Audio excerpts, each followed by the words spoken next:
Buongiorno. Yes, I'm late. Jake and I were talking. We're all talking behind your backs. Ooh. Yeah. How are we all? Yeah. No, not really. Trigger Christian was best in the house with a sup beeps. Sup beeps. Hello, good. Trig, for the second time today. Good work earlier on Dan Wotton's channel. Well, on that, I hope you mentioned the wizard's words. No, I didn't, because I wanted to ask you first if it was okay to do that, because I didn't want you to get your channel in any trouble. I'll crack on, innit? I can't control what my subscribers and members and viewers and all that my lovely fans do. I can't control them. I mention other people's. Do you know what I mean? I mentioned Dan Wotton's in Paulthorpe and. Well, I didn't want to act on your behalf, but as you don't mind, and perhaps next time I will, and so will all the people in that. Yes, do it. I need all the help I can get. I'm still going down. I've gone from. Like Slim. I know that there's days. He can put a shift in, bigging up the wizard's words. Yeah, damn right. As I've added Freaky Friday for you, Slim. As of next Friday, not tomorrow, but next Friday, we now have Freaky Friday, where we talk about anything freaky, like conspiracies, extraterrestrial, alien type stuff. Could be myths or whatever. Could be some weird, strange history. Oh, I don't know. It could be anything you like.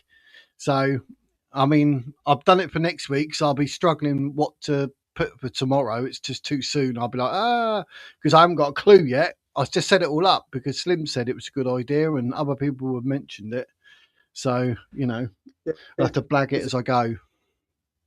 Yeah, one of the things we used to teach actually was myths and legends. So it is an area that I do know quite a bit about, with myths and literature, of course, fitting very well together.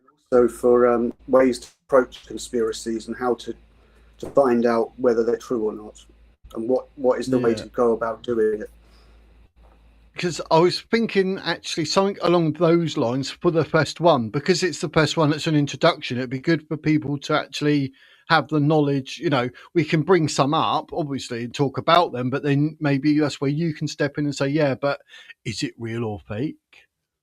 Yeah. And when I say research, I mean actually do proper research. Don't just go to Wikipedia or ChatGPT or whatever, which is what most people do, to be honest, or they get it straight from YouTube or Twitter or whatever. To give an example of what proper research is, I have spent most of today, and it's because I'm a person this way, and I actually quite like doing this, but I spent most of the day today on the DIA website, which is the Defense Intelligence Agency, so it's like the sister of the CIA, where I was specifically looking for what has been for freedom of information requests over the last 20 years. Now, granted, this is a very specific inquiry that I was going into, but when I say I do my research, I mean I actually do my research. So I could tell you quite clearly now what sort of things people have been asking about over the last 20 years, because I know, because I looked. One thing that surprised me was that only one person in 2020 asked anything about COVID.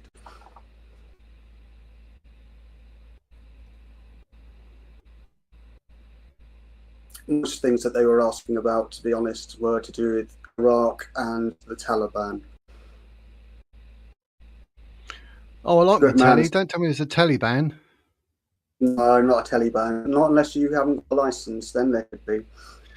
Oh, right.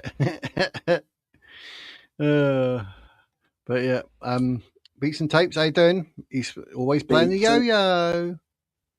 NPC Paul's saying hello with a sausage. Look, he's saying hello with a sausage. Oi, oi, Sabaloys. The Renegade Masters. Yes, actually, I saw him. He's gone. Yeah. No, so I was going to say exactly what you said. Two things, though, actually. One, thanks, Uncle Bob, for the pictures. They're really fantastic. Absolutely brilliant, especially as some of them are things that I've tried to look for from my garden never been able to see because the light pollution even here is too much. So it's really fantastic to see some of the galaxies and things like that. I know where they are, but can't see them. And the second one I was going to mention was Slim had another good idea. Must be that Wagyu steak he had for tea. But if we let people know a week beforehand, that will allow people in the chat to then do a bit of their own research if they wanted to. Because obviously we can't be expected to do all of the research for you. No, that's it. You got to look it up because you might even know something that we don't know. So that'd be cool. But yeah, Rob, those pictures, I literally saw them. About half hour ago. I was like, sweet, and there's loads there. So yeah, I will pick one. They looked absolutely awesome. I was like, how cool? Because I was going to go on to Kofi, where you sent me all the other pictures, and I was going to get one from there. But now you sent me there, I'm going to have a look through and I'll choose my bestest one, and then we'll put it up. So yeah, they just look absolutely superb. So thanks for that, Rob. I appreciate it, mate. Thank you very much. And I really appreciate that one. And what really surprised me is that you said you do it and you've only got a small telescope. Because I've got a large telescope. You can still see fuck all through that from here. When we've got the light. That's not what your girlfriend said. Oh well, she's full of shit. Don't believe what she tells you. Typical blokes, I really lower the tone. I do appreciate. No, I thought they were awesome. They're wonderful. I'll tell you, depending on what mood you're in, like I can look at them and I'm just like, I'm in awe, full stop. But other times I look and I find that I've been looking at the same photo for the last 5-10 minutes because you're literally scanning it. Like you see something, you're like, what's that next to that? What's that next to that? Oh, look at that bit over there. Because you go into the photo, and that's why I like them. It's great. And I love the way that how you see all the galaxies from different perspectives as well. Like you can have them, where they're kind of flat and horizontal, or you can have them look like a spiral. It all depending on what perspective and angle you're seeing it from. It's amazing. And to see things like the Andromeda galaxy, which you can see with the naked eye, and knowing that one galaxy is going to collide with that galaxy is, there is literally our future in front of us. Yep. What was I going to say? Slim, yeah. They will be up in advance. I've got all next week's lives. They're up already. The thumbnails, whatever. Like tonight's one, I then changed. I think on the review one, it says like every Thursday 7 p.m.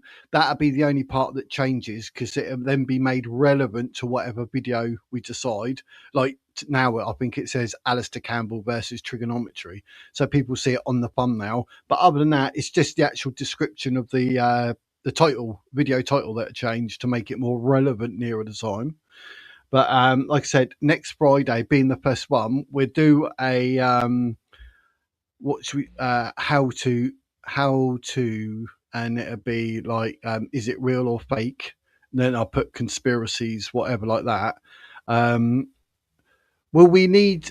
I suppose that we could find a particular one, and we could probably dissect that. Could we not? Yeah, something like the Loch Ness Monster would be one. Because there are apparent pictures, there are apparent videos, there are studies that people have done. It's not something that's huge, like the moon landings, where it will take ages to research it. It's something that would be quite easy just to look at it. Or Bigfoot is another one where you could just look at a video and go, right, I think that's bullshit, or yes, that looks convincing. But that's the sort of thing to look at is. If you had a video, then you would think, is real what I'm seeing? And then asking yourself questions like, where has this video come from? Why was it released? All of these different questions then can help your understanding of whether or not something is true. I'm trying to think. As soon as you said Loch Ness, I thought, oh yeah. But then when you said about Bigfoot. I was like, oh, I don't know which one. Yeah, I don't know. I don't mind. I mean, Bigfoot's got famous clip. It's only about 5 seconds long or something, but there's a really famous clip of that they've never proven one or the other.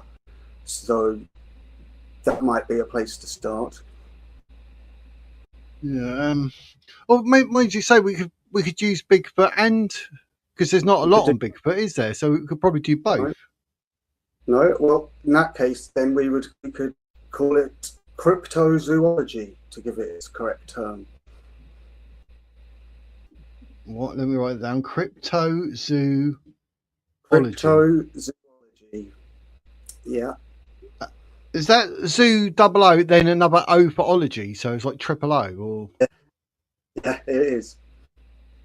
No, it's just normal zoo.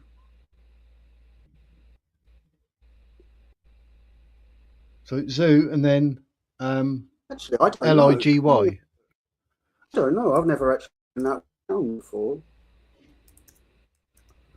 Yeah, it is what I said it was. It's zoo, Logy. Right. I didn't think we'd have something with that many O's all in a row. I know. So what I'll call it how to, and then Bigfoot, Loch Ness, real or fake, cryptozoology. There you go. Yeah. That's the title. And Dizzy, I'll see what you said there. Then the film, I spelt it wrong. It's an A there, isn't it? That's giants, isn't it? I think. Are they giants from the Bible? I believe. Yeah, I believe so.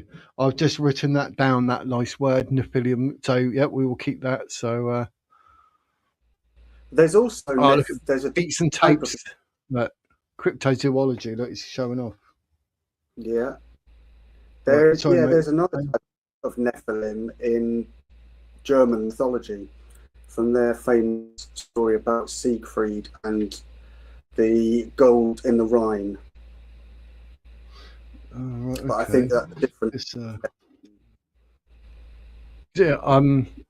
I think when it comes to our Freaky Fridays, we'll have to liaise a bit more via email, won't we? Yeah. To come up with something decent and that, because we can't just be flipping and go, let's do that, because I'll probably I can do live searches, not a problem, but we need some stuff to start with and see where the conversation goes.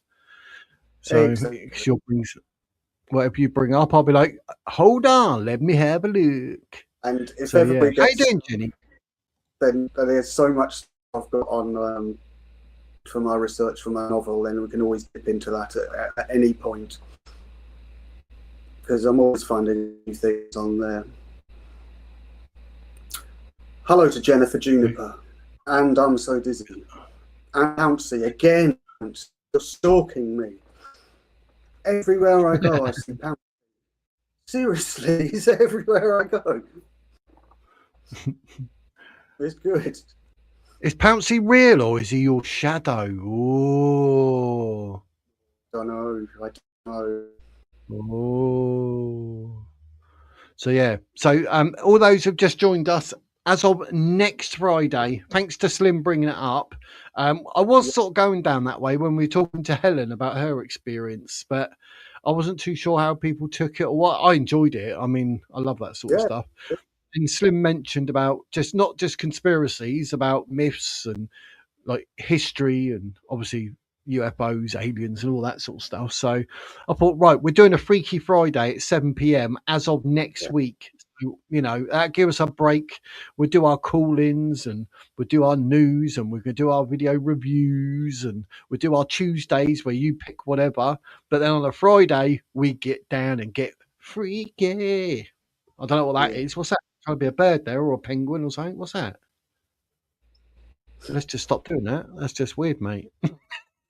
No, it is interesting though, all of this sort of conspiracy, paranormal aspect. It is something I've always been interested in, and particularly as like I said, I've been doing my research, and it's not just academic research. I have actually loads of people about sort of things. Like, I didn't know that my uncle, for example, was had seen lights over the forest at that time. Certainly back a bit, and going to Bentwaters as well. That was really good for research.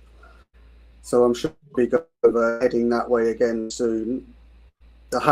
Triggers put up my famous slogan from Dan Wood. Every opportunity I put Islam out. I can't help it on there. I just feel like a naughty child at the back of the classroom, just throwing things at the teacher.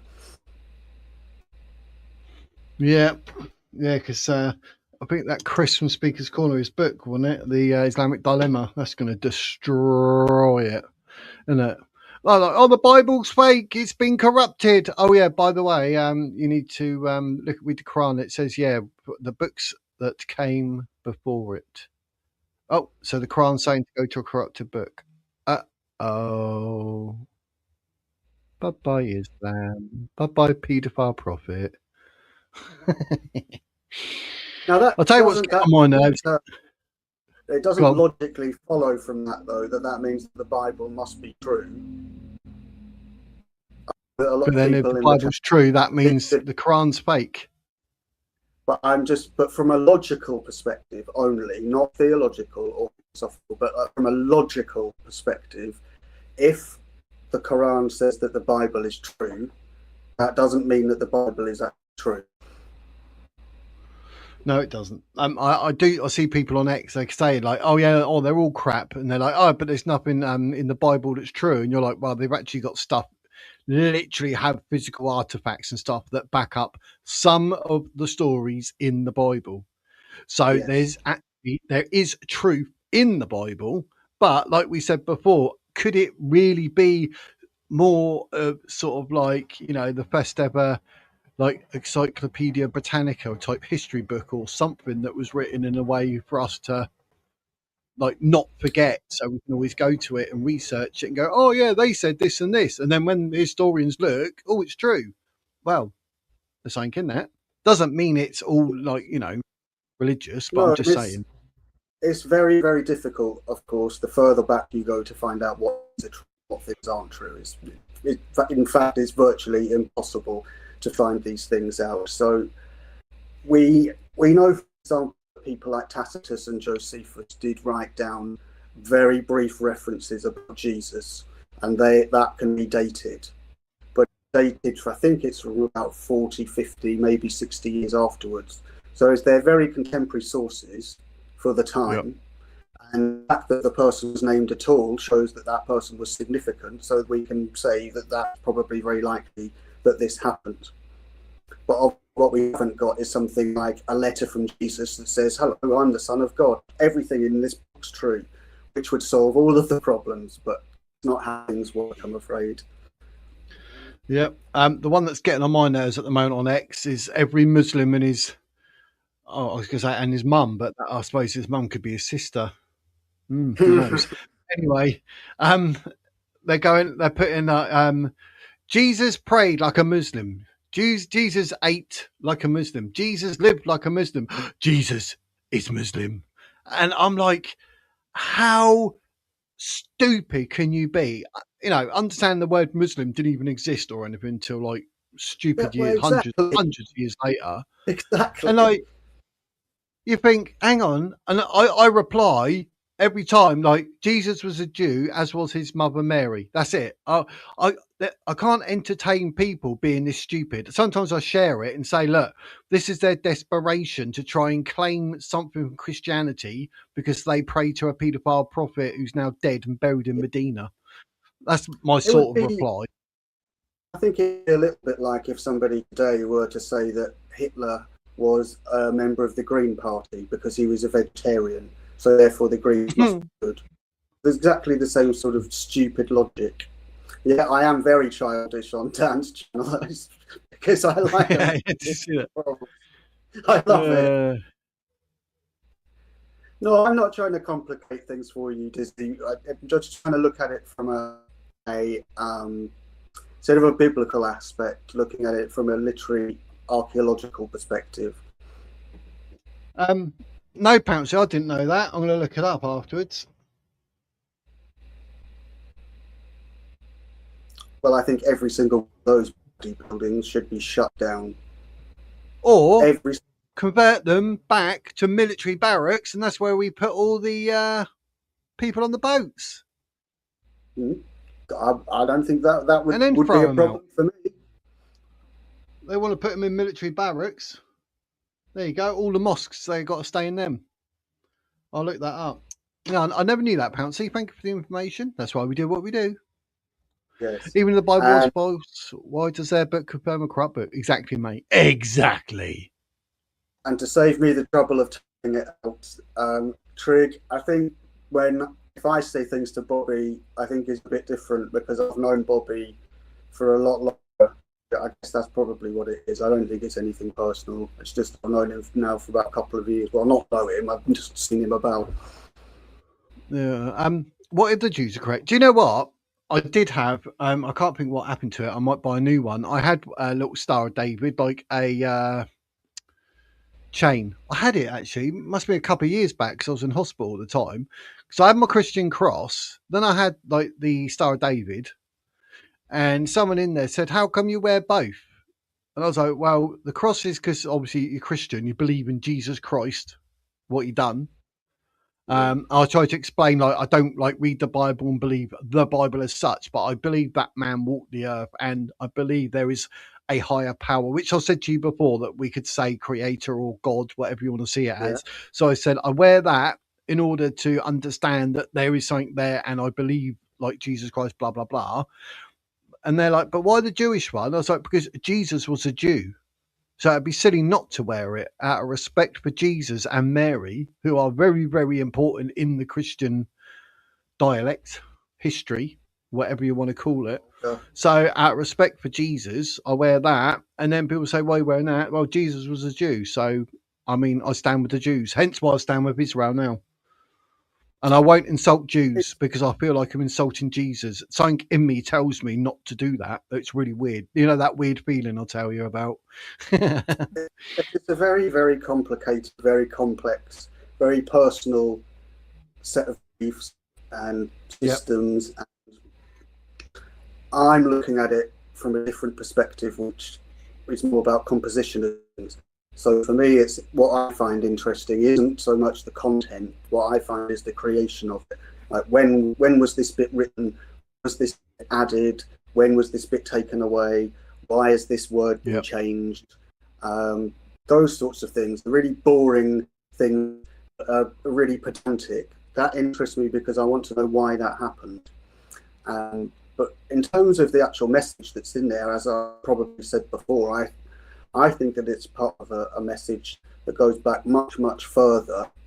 And I'm not sure what the actual message itself is because I think we're so far from it. We've only got fragments of it that we can actually see now, and that those are preserved in religious texts.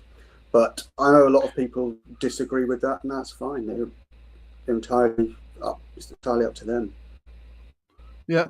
I mean, you know, it depends how far back you want to go, but even my brain, it's like, you know, like the fact that, yes, we could have evolved from, say, what was it, gorillas or whatever, or was there some sort of like help in the petri dish to create us or what? But there could have been a certain life. I mean, they say like, oh, the Earth's only 6,000 years old, but some type of humanoid has been on the earth for like hundreds of thousands of years. So how come only in the last 2026 years have we suddenly gone, oh, like there's now this religion, or even before that with obviously the Jewish religion. Then you got the Christianity. That's all come up in the year dot, should we call it, for 0, 1 or whatever. So that's all come up. What happened to the 100,000 years before? Why wasn't there anything there then?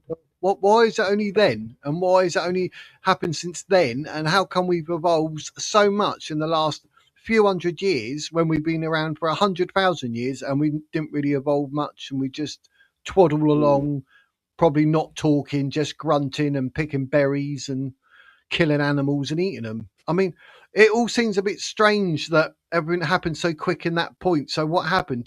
Was there a visit from a more higher intelligence from a field, from elsewhere? Or was it No, always on this planet and then they saw us and thought, do you know what, now's the time to step in and help him, and they come out from the center of the earth and done whatever, and I don't well, know, anything could happen. Just seems weird. I think I think obviously before that there were lots of different gods that people worshipped. So it's something that is in human culture, is that we consider that there are supernatural beings that control our destiny, our fate, our weather, every single aspect of our life. If you look at the Greek gods, for example, and of course, when you have lots of different gods, then what you tend to have is lots of different cults associated with each of those gods. They sort of vie for power because they're on like a divine council, which I believe, although I could be wrong here, that Yahweh was part of this divine council originally, or some sort form of divine council that dated to the Sumerian times. But forgive me because this is not really my area, so I'm only just doing what I remember. But he was one of many gods, and then the idea of a single god was a way of consolidating power rather than it was actually anything to do with a spiritual thing. It was much, much easier, for example, for the Jews, once they're kicked out of the Holy Land, then rather than take with them 10 gods, it was much easier to take just one god who ruled over everything and had all of that power. So it kind of fitted in with their exile as well, in a way. But that, again, not to say that these things aren't, that there isn't a message that's behind it. There may well be. But where did the first idea of or connotation of God come from in order to create whatever we now have? Because, like, you think, well, you just don't pluck something out the sky. I mean, is there a certain truth in it because that's where they got the idea from, because something did actually happen, or they looked at someone as if like gave them the inclination, oh, you're like a god, or how did they even create the word Yeah. god for that matter? It depends how far you want to go on there, it'll blow your mind. Well, But it, I do you know what I mean? suppose, It's a bit like yeah. what was the first incident that suddenly thought God? Well, I think there's a lot of different ways that we could look at it, but for now, I would like to just focus on two ways that I think could be a starting point. So let's take one, that there was some stimulus. So a good example of this that is quite popular at the moment is the ancient aliens idea.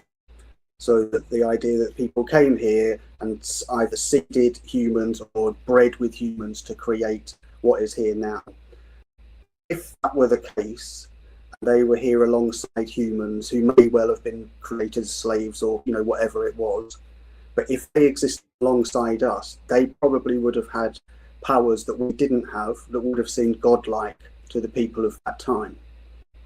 So that's one way it could have happened, is through a real stimulus. But another way that it would come about, I think, is purely just through natural curiosity. Mankind just looking up at the sky, for example, and saying, what is that? How did that get there? Why are we here? I think that those questions that mankind has always asked. And I suppose it's much easier for the brain to cope with something that's physical, that it can rationalize patterns in, than it is to try and comprehend something that's supernatural, that is far beyond the understanding that we actually do have. It's a really complicated issue.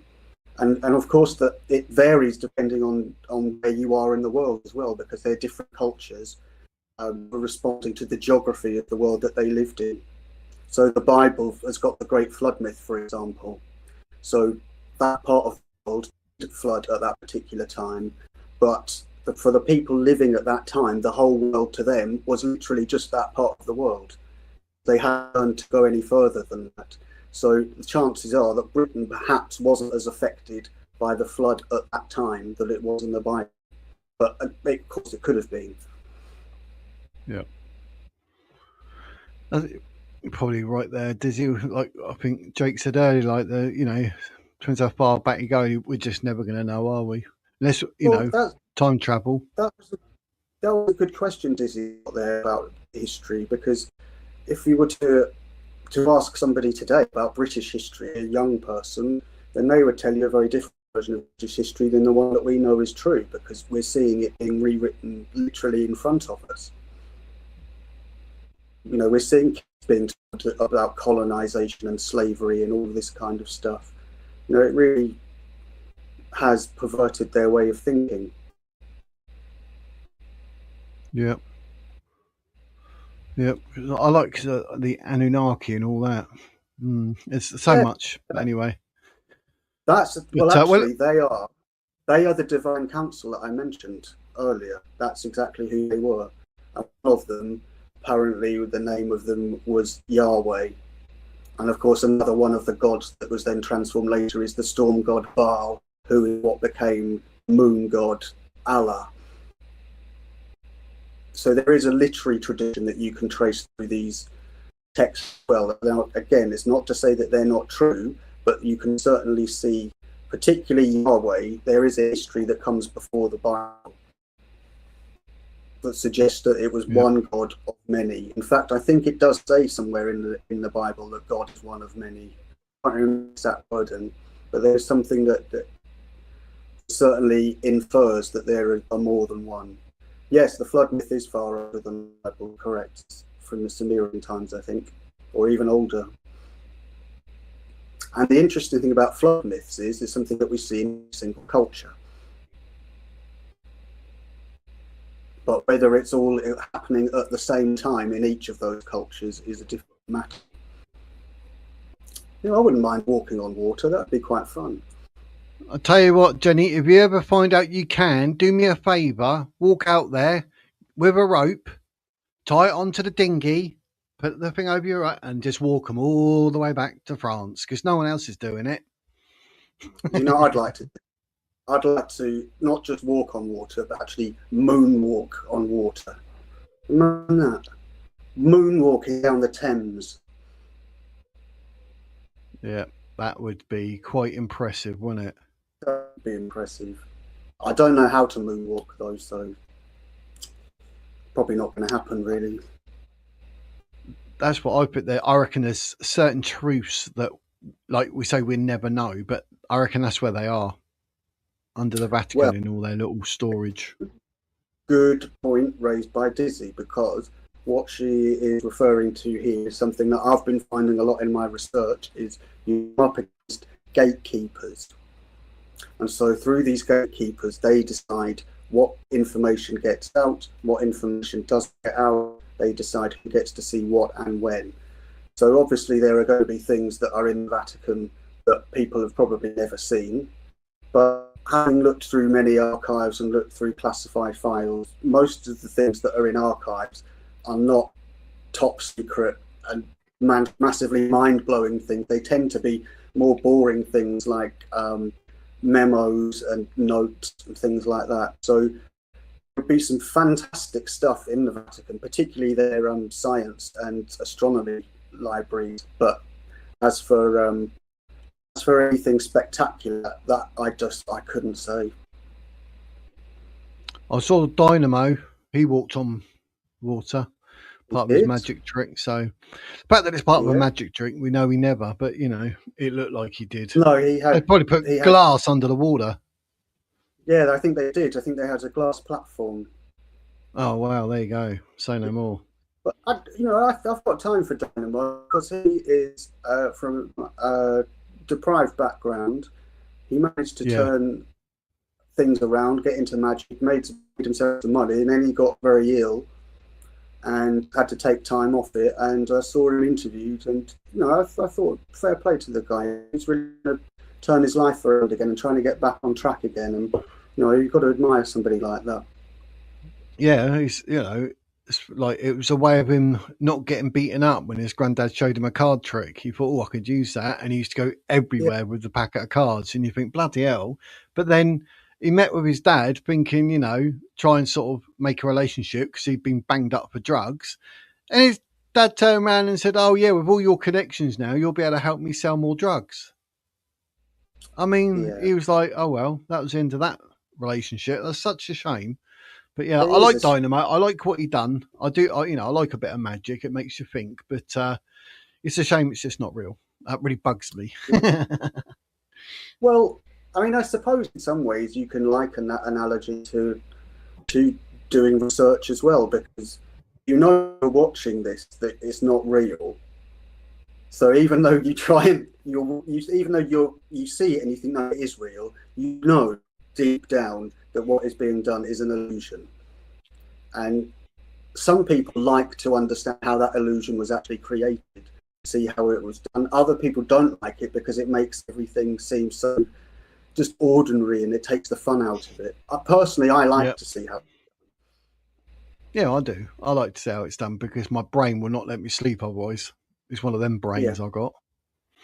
But it's all it's good. very easy to trick people though, because as most people probably know, a lot of what we do with our brain is predictive. You know, we don't literally see everything that's in front of us. We're constantly updating our brain by picking up pieces of information and interpreting it in real time. Yeah. Talk about interpreting it, ladies and gents.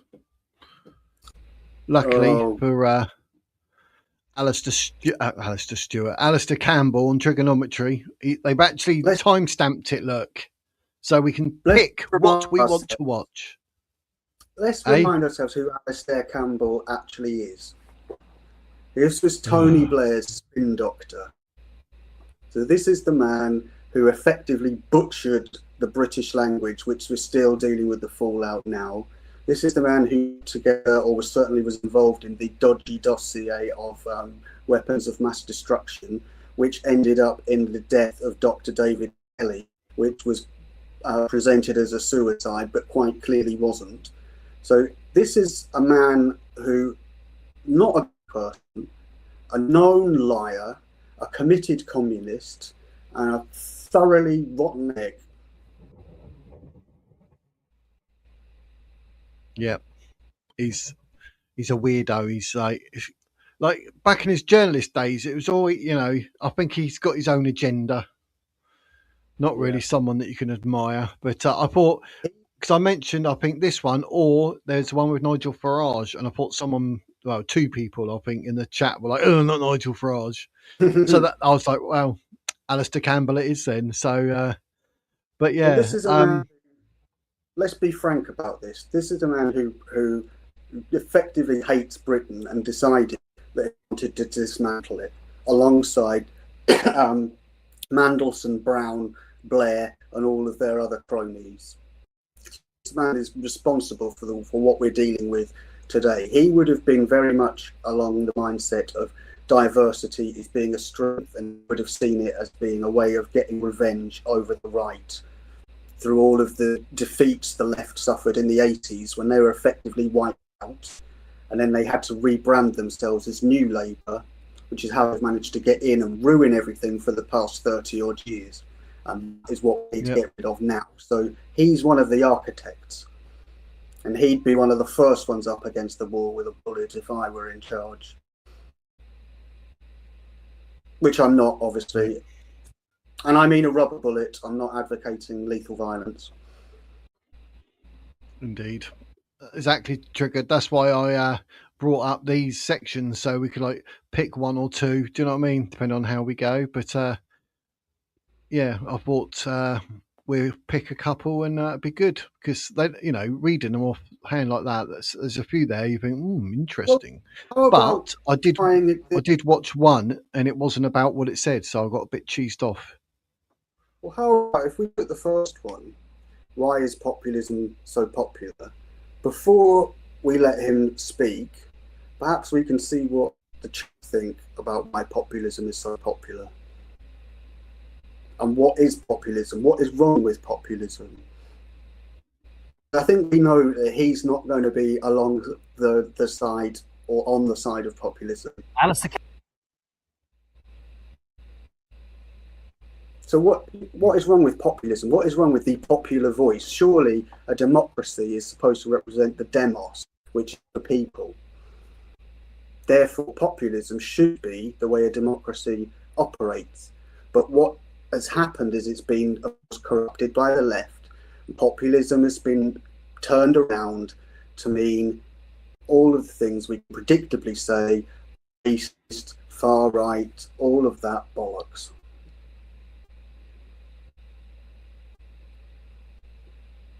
Yeah, Oh, I thought I'll have a there was a good look and there was a good live last night. Before I forget, I don't know if you saw it. I know some people in the chat saw it, but really good live with Ben Habib last night. Ben Habib. Ben Habib. Yeah, sorry, I What's I didn't saying? mean to speak for you then. Oh yes, I thought I'll put it in to see. You know, it's like what you say, whatever. But I thought, oh, let's have a look and see what Copilot says, being it's supposed to be AI or whatever. But Yeah. sometimes you read definitions and you think, hang on, that's not quite, you know, and that interests me as well. The fact that our internet actually lies to us. So, you know, say no more. But it But does. I put, why is it popular? Obviously, populism. And it says populism sounds like a blooming spot or something, isn't it? Populism. Oh, I need to get rid of that. Dr. Pimple. But yeah, pimple populism. Yeah. It says it's popular because it simplifies complex issues, appeals to emotions, and positions leaders as champions of the people against perceived elites, resonating with those who feel ignored or insecure.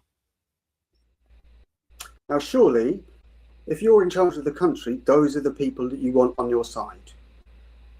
Yes. Because they're the people that are going to vote for you. You shouldn't alienate them. And that's what I think these people are doing. I also think it's worth bearing in mind, because I don't think this gets mentioned often enough, that both of them on TRIGGERnometry are both former lefties. They are very centrists. They are not right wing at all. They don't like the right wing, and they will speak against it when they feel necessary to. Also, I always feel really sorry for Francis, because he always seems a bit like the gooseberry sat there. When you've got Constantine is always talking to the guest, and Francis is just sitting there, and then you wait half an hour and he'll say something about Venezuela, and then that'll be it. But he's actually a smart guy, and I'm glad he's got his own channel now, because I think that'll bring him out of himself more. And Constantine is, you know, he's a smart guy.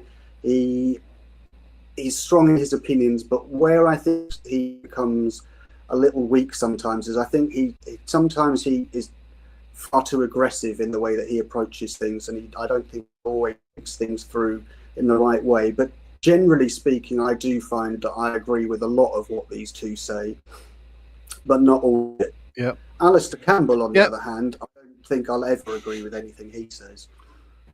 No, he's a prat. I think was Francis Bostos like you. He's an ex-teacher, I believe. Yeah, he is. Because he had a lot to say about that, didn't he? Yeah, I think he was a primary school teacher.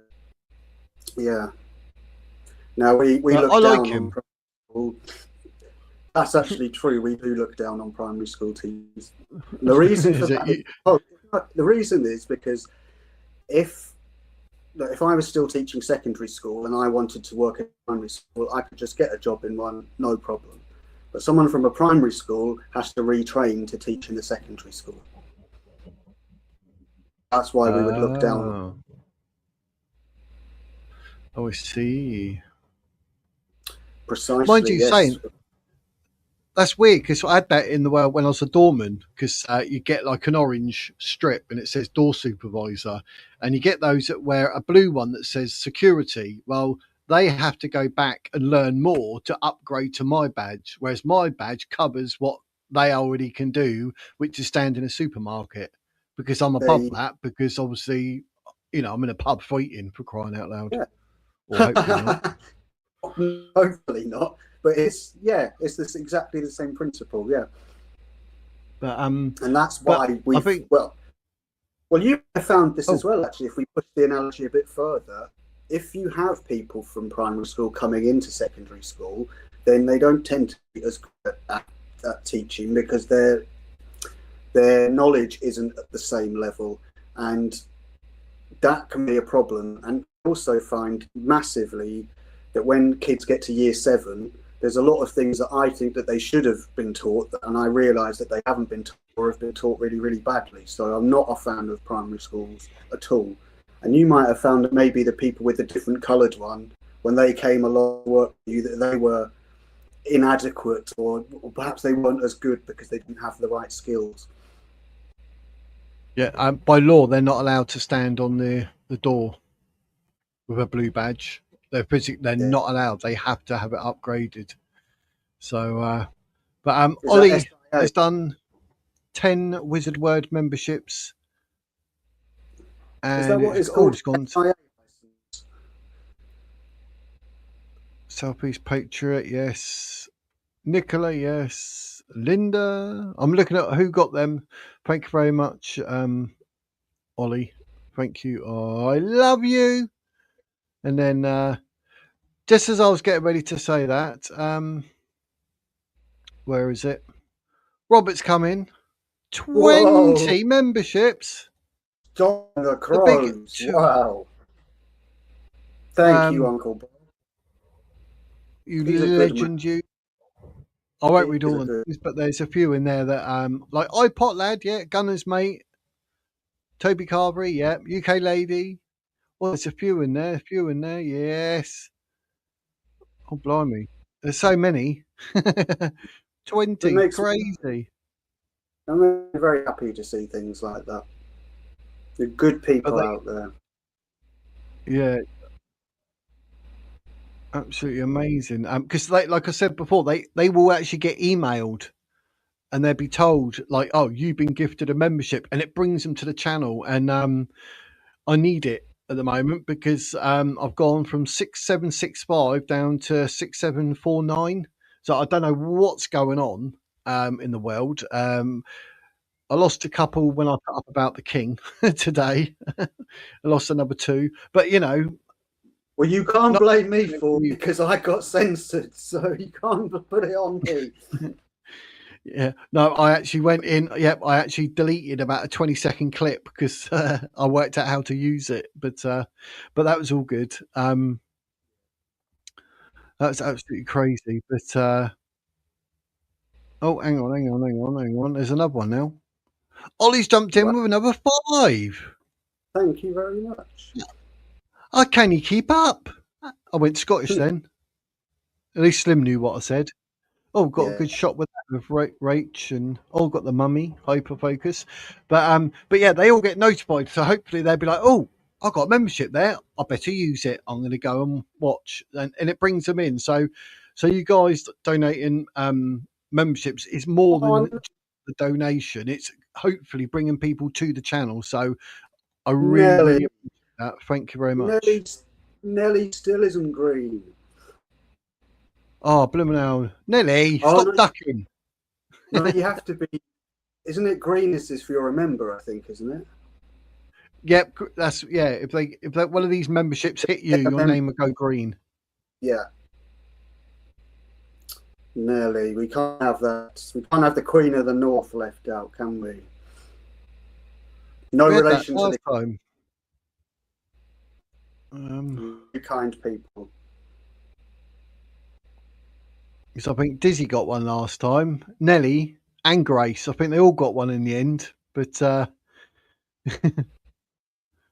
but yeah, that's crazy. But thank you, Robert, and thank you to the Green Witch. A wizard loves a witch. Yeah. I didn't realise last time when we were talking, Rich and Rogue were on at the same time as well, so that probably didn't help things with us last time. Oh, when was that? That was on Tuesday. Oh, were they live? Yeah, they did a live on the Tuesday. I guess they must have just done a last-minute one or something like that. There's me trying to avoid Wednesdays because that's when they go live. To be nice, they go blooming live when I'm live. Blooming cheek. No, they are good though.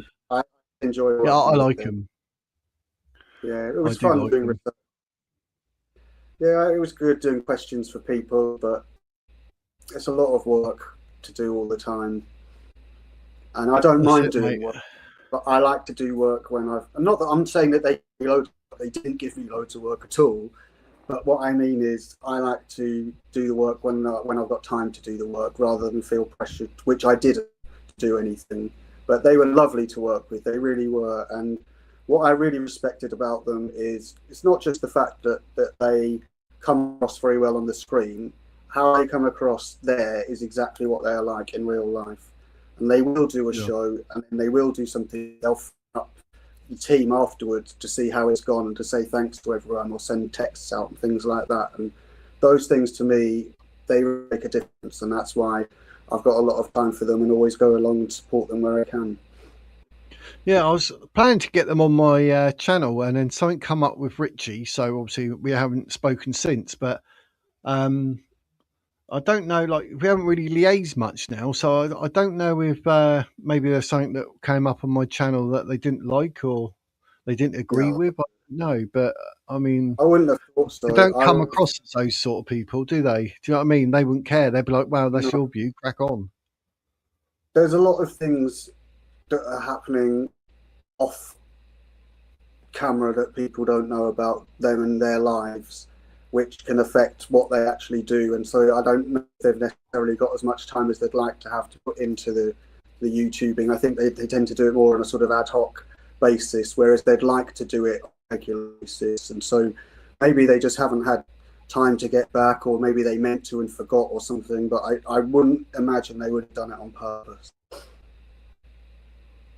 Yeah, I like. I've never said a bad word about them, and someone said I did, and that's how we ended up meeting. So, It is Rich how we was like, ended get up. him up on stage, get him up on stage. Do you Yeah, remember? that was hilarious. I remember you came up on the stage and I was expecting this showdown, and you were like, what have I done? I haven't done anything. Yeah, That was hilarious. but I don't know who was trying to shake the boat, so to speak, but it seemed a bit unnecessary. And obviously, I proved. I didn't just say that I didn't do anything. I proved I didn't do You anything. did, So, yeah, and and it's always best to have the receipts. but to be fair, Rogue turned around at the thing and went, "Oh, I apologise." So that's the end of it for me. Like to even apologise as well.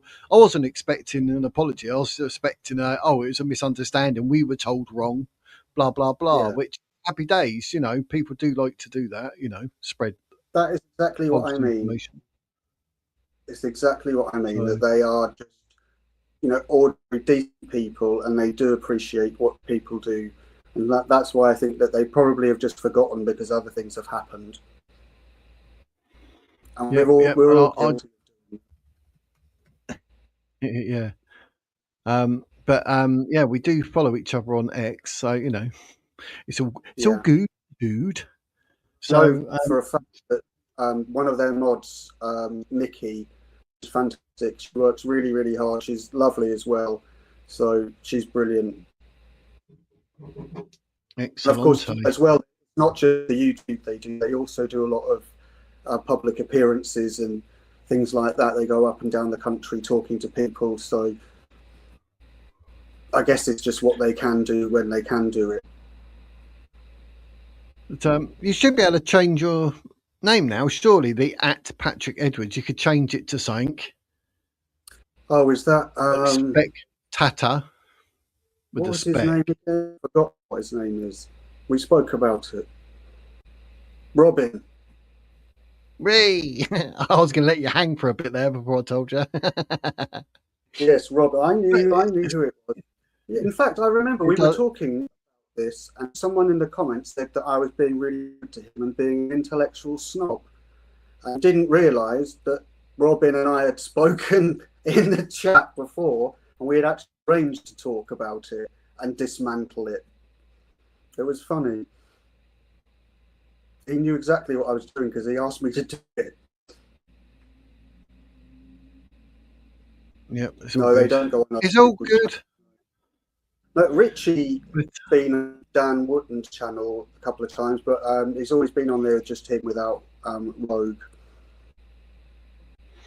Yeah, so I'll never get invited on. They'll be like, "No, not him. Bloody beard and long hair, mate. He thinks he's Jesus. Sod right off." Maybe I don't come across as intelligent because of you, Jake. You make me look a bit more dopier. Well, I don't get invited on any channels.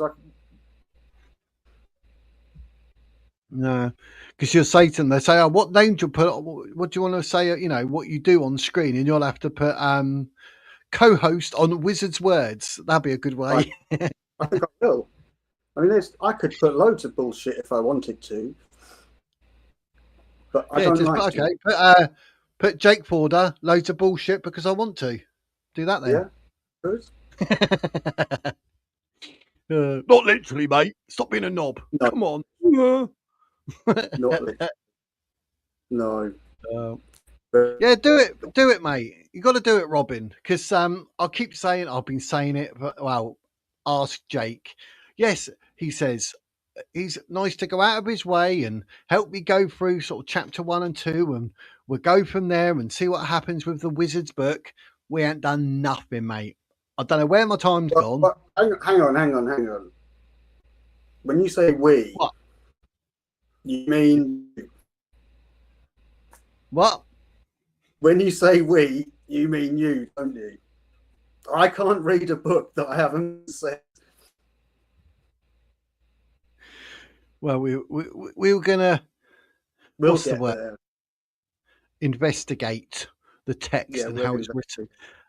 And Yeah. the thing is now in this world, and I've seen what's happened with someone, it destroyed their book, literally destroyed their book because it was worked out that it was like AI. That worries me now because I sat here and I got all my notes and everything. Do you know what I mean? And it was hell writing that book, but in the best possible way because I had to get it out my head. Yeah. And I love it. And if someone said to me, "Oh, you have to write another one," I'd be like, "Oh, I have to, do I?" But I'll enjoy it, and I would do it. It's like asking me to do something I want to do. It wouldn't be like a chore. I'll be like, "Yeah, I'll crack on. I've got another book in me." Way, do you know what I mean? So I reckon people, you Patrick, you get it out there. We're lucky we know someone like Jake who's willing to possibly, when I pull my finger out my backside, to actually sort of go through him to see what it's like, but you can pick his brains when we're live. I mean, I'm sure if you ever come up on stage and talk about it and we go through whatever, he wins. And that's what you want because that's the way you're going to learn and make whatever it is you're doing better. Because you'll be told things you think, I didn't think of it like that. Oh, I didn't think of it from that angle. You're right. I need to rethink that. And that's what I'm hoping with my book. Well, when I used to do the creative writing, I think my headphones disconnected. That was exactly what I was teaching. I used to just get the kids to come up to the front, just come and sit down at the desk, show me their work, and I would just sit and talk to them about it. And I would say things like, well, what if you changed this so it was a different character talking? Or what if you started here? Or what if you started there? And I'd just try and pick things up and get them to actually do the work rather than saying to them, I don't like this bit's rubbish. Actually getting them to think about the mechanics of it. And some of the stuff they came out with, I shit thee nay, but they were more than capable of being published authors. They were absolutely brilliant, and it was a privilege to work with them. Particularly one class, there were only 4 kids in it. Well, actually, I inherited one, so it became 5. But she technically wasn't in my class. She was just a friend of someone that was in my class, and she wanted to come and do some work. Interesting story about her. She actually went on to become a robber in Thailand. So there you go. Wow. But that's hilarious. Yeah, because there were only 4 of them, it was so easy to teach them because you could just each one do something different. You could just spend 20 minutes or each one every single time you taught them, and they would try all different ways of writing out because they were really creative and they liked doing it, and they got to do loads of research, and it was all very much based on them. And I think that sometimes you're right, it does help to have a different pair of eyes look at it and point out what works, but also to point out things like, what if you tried this? Or asking them, well, why have you done this? What were you trying to do when you wrote it like this? What was the effect you wanted it to have? But it depends. It depends on what the writing is. There's no formula that I would say you could stick to. I pressed something and it screwed up my little display bit here. Can't have that. Look, it's not doing nothing. Can you hear that? No. It's not playing those, but that's probably why. No, there's no sound. Oh, his face. You know what that means? Yeah, Means I've got to reload it. Him, Brown, Sadiq Khan, Starmer, Burnham, the whole lot of them are going to end up getting the punishment they deserve. I'm quite convinced of this. It'll take time to get there, but they will get what they deserve. Hopefully.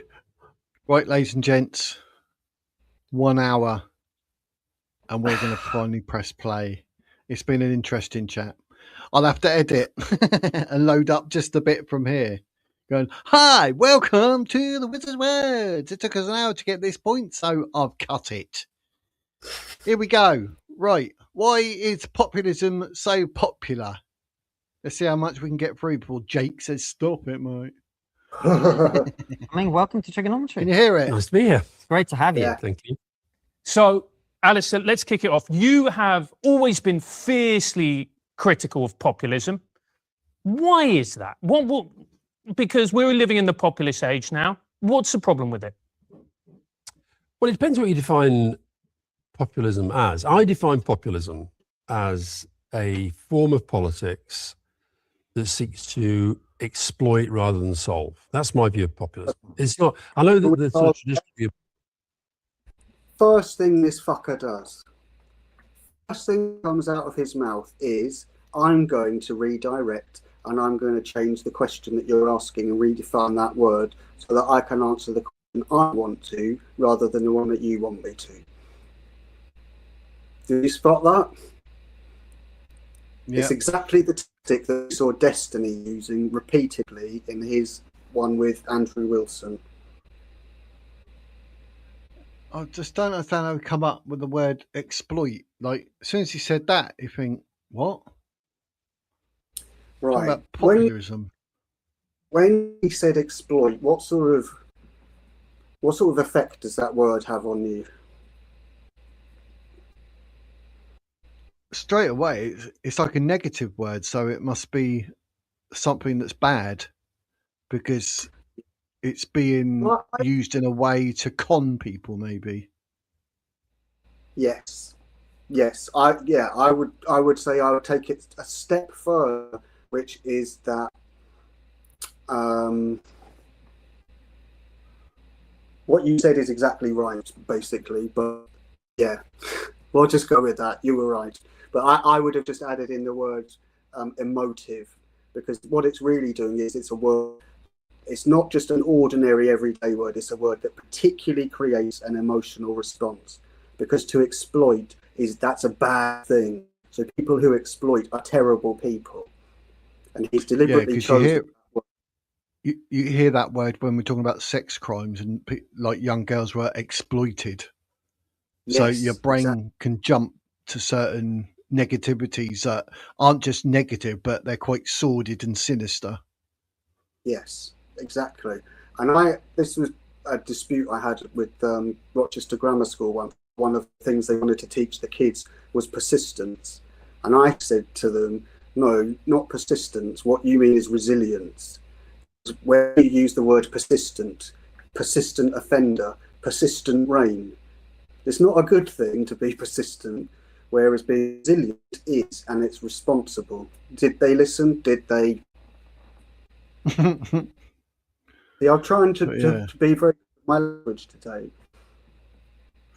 Thing is, though, like what we've just said about that, remember, this man is supposed to be some kind of super journalist. He knows words. He knows their meanings. He writes for a living, so he knows exactly what he's saying. Of course he does. This is a man who deliberately manipulated language, not just in this interview, but to the entire country for years. So it's not a surprise that the very first thing that comes out of his mouth is to twist the conversation around to what he wants it to be about so he can give his definition of what populism is. Now, what I would expect here, but I don't know if this would happen, is if I were Konstantin Kisin here, I would push back there and I would say, well, actually, no, I don't agree with that definition. I think it means this. Yeah. But But as an interviewer, you also have to pick your battles carefully. So it might not be a good idea to go straight in with a crunching tackle. You might want to let him build up a bit of steam first. So I don't know how they'll go about it. Let's find out. Populism is, well, it's kind of, the people against the elite. Okay. I think that's a post facto rationalization to make the populists feel better about the way they do politics. But at heart, populism means to me a form of politics that is not about solving problems, it's exploiting them, and that's not about meeting challenges together, it's about driving people apart. That's my take. Populism, that's why I don't like it. That's very important, because he's got two things in there. He doubled on his definition. It's about people who want to exploit and create division. But the first thing he said there shows what populism really is. He let it slip, which is that it's the ordinary people against the elite. That's how most of us would consider populism. And he's saying, no, it's not. It's just about creating division. It's just about creating hatred. So you're not allowed to go up against the elites? Is that what you're saying? Yeah, pretty much. Yes.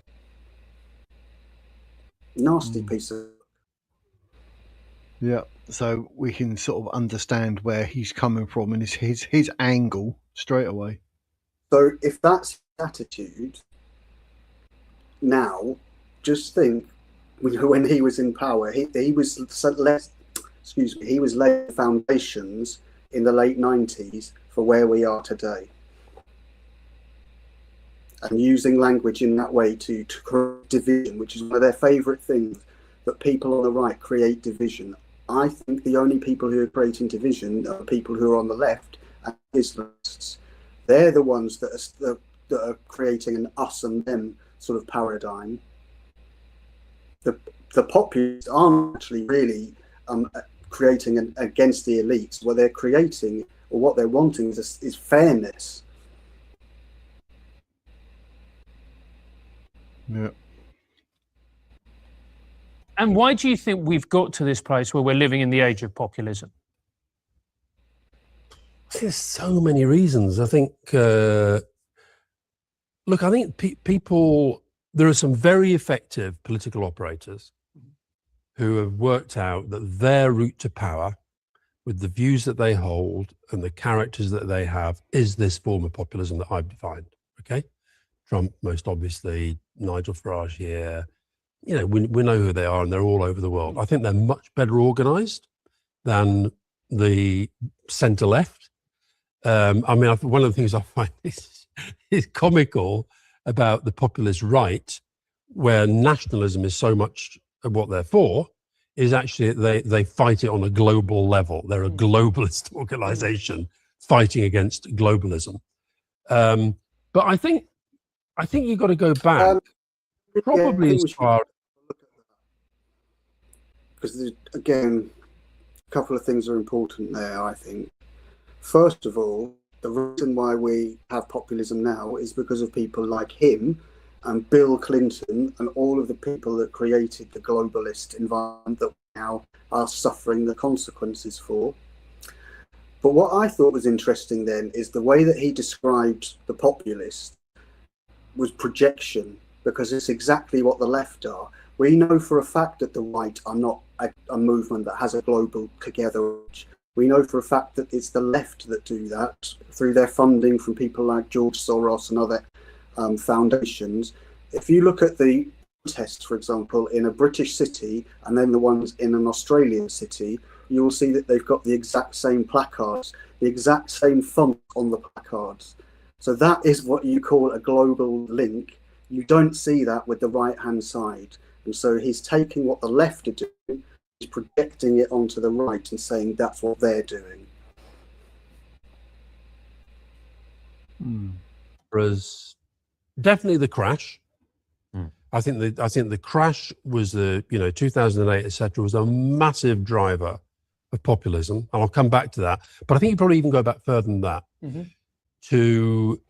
And I can remember me thinking. Do you remember the Seattle protests when China came into the World Trade Organization? No. Yeah. Massive protest. And it was the trade unions, it was ordinary people, it was workers, and they were massively protesting against the Americans letting China into the WTO. And I remember we were thinking, because we thought at the time globalization was going to be part of our economic success story as well. But I think that was a big driver within the American populism, because that was what then opened the door to Trump to say, these people have given your jobs away to China. Okay. So I think you put that followed by the crash, followed by, I think, a sense in politics, democratic politics, that it wasn't producing the kind of leaders that made people feel that's my leader. I can follow that person. I think Tony probably was the last one in the UK context. Cameron a bit, but not really, not really. So I think Tony was probably the last one here. You look at the French context. I think Macron is an exceptional political figure in all sorts of ways, but for some reason, and I think a lot of it driven by populism, the French have rejected him big style. So you probably got to go back to Chirac, really, for a French president that the French thought, like him or dislike him, I feel like he's our leader. So I think then that opened that. So once you've got a sense of leaders that the public don't respect. There was something that he didn't mention there that's very important that happened here and in America. Did you notice what it was, Riz? Nope. It's something we talk about every single day that we're fed up with and we constantly vote against. Mass migration. Where was that in what he just said about populism? That's the main driver for it here and in the States. In the States, obviously, it's people coming over from Mexico mostly. Here, our problem is mostly Afghan and Pakistan are the ones that are and Somalians are creating the real problems. Didn't mention that. First thing he said where there was a problem was the financial crash. So he's trying there to blame it on right-wing capitalists. But if we cast our minds back to 2008, who was in government at that time? Him. Brown was in charge at that. And what happened in 2008 was the whole system would virtually collapse.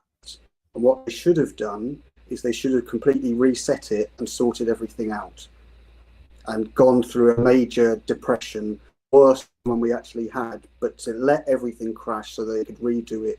Or they could have pushed some of their wealth downwards, prop up the economy, but they didn't.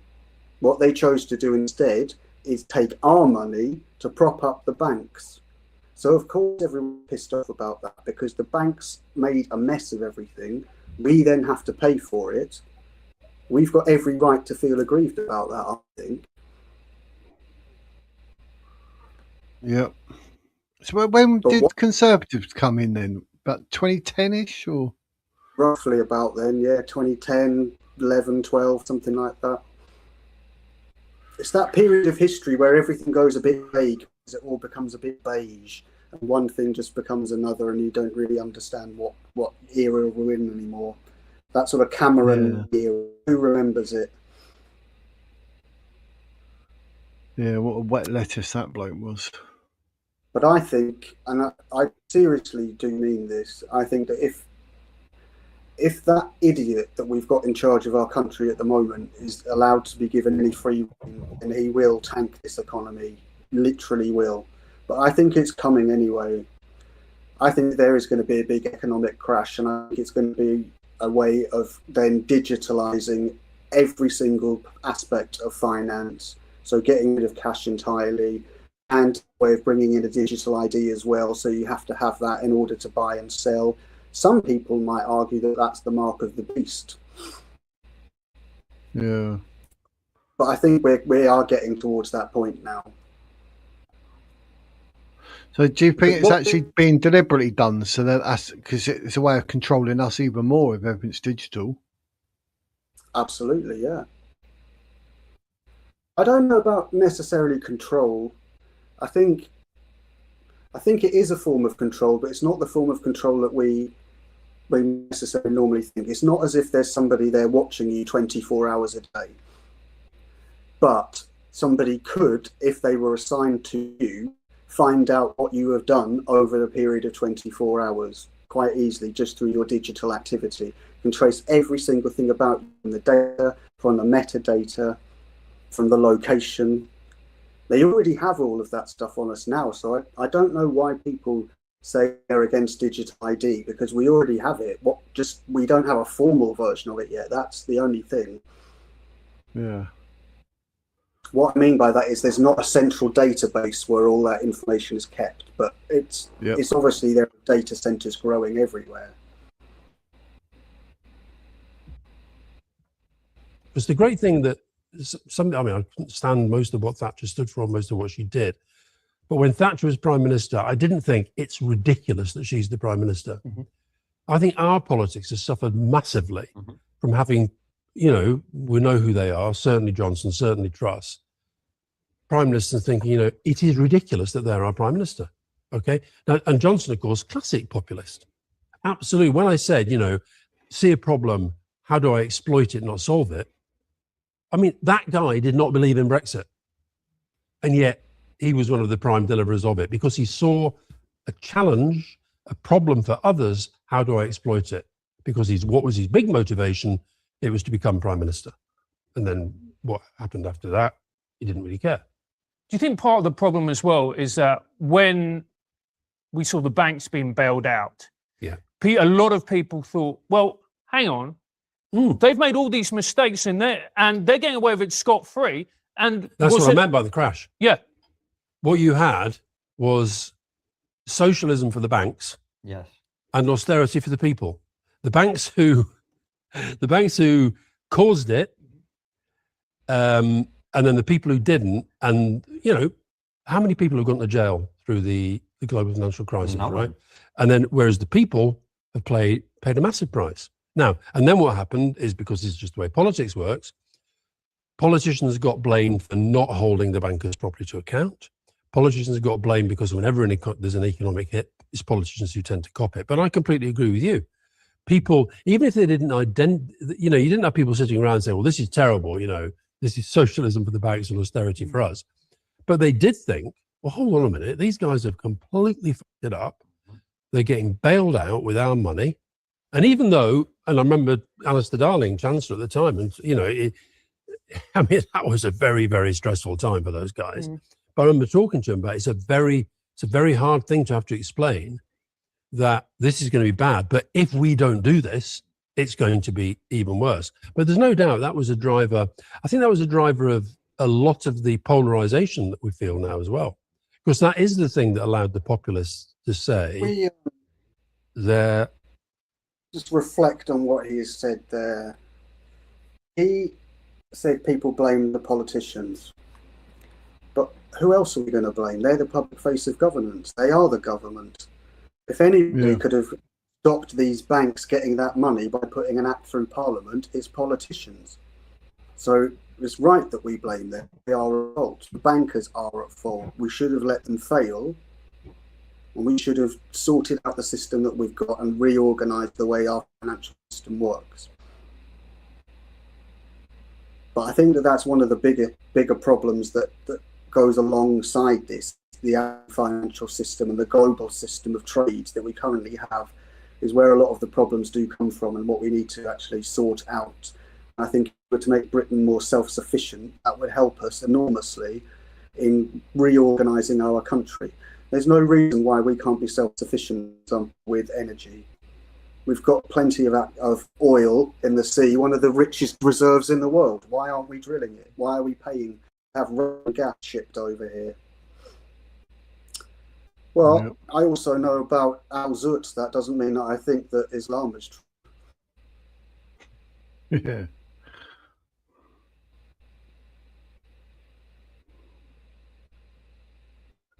The reason they're banks because these. So I couldn't find the button then. Where I do think there is a problem is you often hear people on the left one of their favourite things to say is, it's the billionaires. It's all the billionaires' fault. If only they paid more tax. And what they do is they try and make out that people on the right create a bogeyman through immigrants.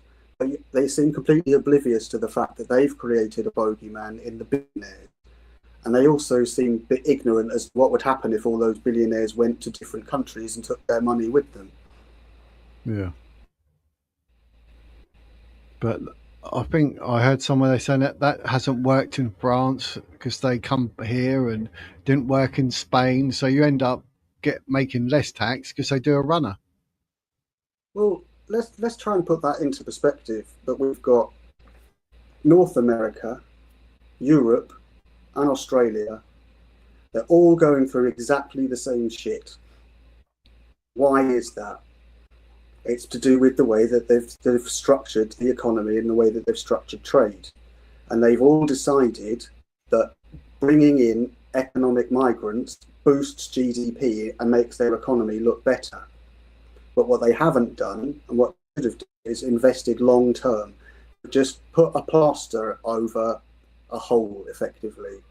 What they should be doing is encouraging people in all of those countries I've mentioned to have more children, to get married, to get a job and have a career and be able to buy a house.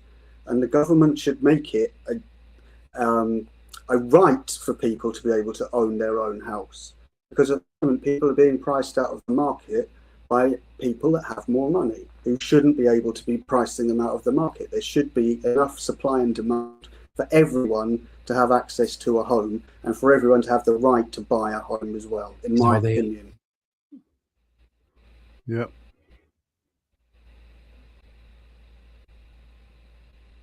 I had a question there. I've just gone brain dead because I hit the button by accident. I was like, oh, shocked me to forget my question.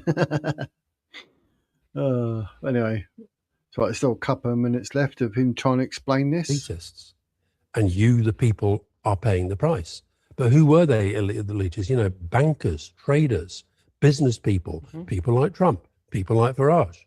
They're the people. This is why it's such a con that people like them have managed to portray themselves as being on the side of ordinary people. And I think the reason Farage is in trouble at the moment, and the reason Trump's actually politically in quite a lot of trouble, even though he doesn't care because he's going to go anyway, and it's just about getting rich, is because people are, I think, working out they're not motivated by you, the people's interest. They're motivated by their own. We'll come back to those two, but do you not think, I mean, you say it was the bankers, and it was the bankers, absolutely, but it was Democratic politicians in America, Bill Clinton in particular, who repealed Glass-Steagall, which was put in place to prevent another great financial crisis. And the same thing happened here, right, under the Blair government, I think it's fair to say, right? So the politicians opened the door to allow these people to act in ways that were damaging, and then you had this great collapse, for which, as you rightly say, we ended up paying. And neither the politicians who opened the door to nor the bankers who took advantage of it suffered at all. I think quite a lot of the politicians did suffer. It depends how you define suffering, but you know, they didn't suffer like the people suffer. Yeah. No, but they paid a price. They paid a price. A lot of the politicians did. You know, I would argue, for example, that you know, and I think the Labour government accepted that. I kind of felt this at the time in the whole globalization thing. I can remember actually Tony and I didn't argue about that much because I broadly agreed with most of the things that he was doing. But I was worried at one point. I only know this because it's in my diaries. I can't remember the conversation. But saying that this globalization thing, fine. And if you just track back a bit, one of the things we had to do as an incoming Labour government was to dispel as best we could this idea that Labour can't run the economy. And Gordon, you know, first step, Bank of England independence, we did pretty well in the economy for quite a long time. And so that right there is exactly why we're fucked. He's just come out and said it's because they gave that independence to the Bank of England. And it essentially means that the Bank of England can print as much as it likes. But the more money it prints, the less it's actually worth. Yep. Which is why now when you go to buy, for example, a bar of chocolate, you find that it costs about £3.50 instead of £1.50 because your pound isn't worth as much because too much is being printed off to pay off debt and things like that. So he's being very disingenuous in what he's saying. And I also think it's a bit rich to say that people on the right are all about doing it for their own ego and that Trump's only doing it to get rich. Well, Trump was already rich when he became the president. I think he would have probably become far more rich if he hadn't been the president. And I think that that's a ridiculous argument. Whereas somebody like Andy Burnham quite clearly is out just for himself. Yeah. That was the end of the populism bit. It was going into globalization's hidden costs. We've been going for 1 hour 25 minutes. So do you want to do another section, or? I think, can we have a look at immigration? Immigration for 20 points. Bit where it says, can illegal immigration be stopped? Or immigration identity and integration? Yeah, that one.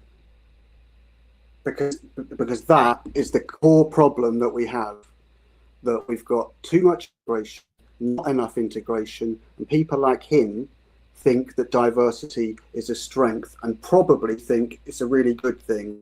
And it might be here, because I've only seen a very short clip from this interview where he says that he's really proud that the French national football team only had one white player in it. He thought that was a really good thing. So I hope that's in this clip. Yeah, who knows? That's got to be the most stupidest thing. That really peed me off, that did. And they go, oh, there's no African teams left in the World Cup. No, yeah, they've still got France, still got England. Yeah, you're like, exactly. It's pathetic. Exactly.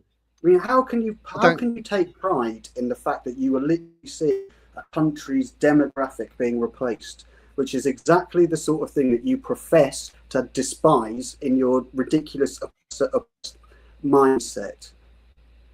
Yeah. The very thing you're against is colonization, and yet now, when you're seeing it done to white people, you're glad to see it happening. It's absolute lunacy. How people think, I do not know. But yeah, this is the immigration, identity and integration section, ladies and gents. So we'll go through this. Happy days. About what the country has become and what the country is becoming. So, for example, I'll give you. I was in France last week in the French World Cup team. Now, France has got its own populist politicians, left and right. Mélenchon on the left, in particular, and Le Pen and Bardella on the right. I would argue that racial integration has been less successful in France than it has here. And yet they have the team that, when's this going out? Before the final or not? Before, after. Okay. So then the final of the World Cup. Not before. Okay. Yeah, before. So then they have the football team that may, by the time this goes out, be on its way to winning the World Cup. How many players did they have the other day in the lineup? One white player in the starting lineup. The last game they played. That is, I look at that and I think France should be really proud of that. A lot of people I know in France look at that and think that's not France. Okay. So you can have different debate about what you think your country represents. What I'll accept is, and I can remember having massive arguments at the time when we talked about, we wanted to get Putin into the G8. We wanted enlargement in the European Union. We were a big supporter of enlargement. I think enlargement was a good thing to do.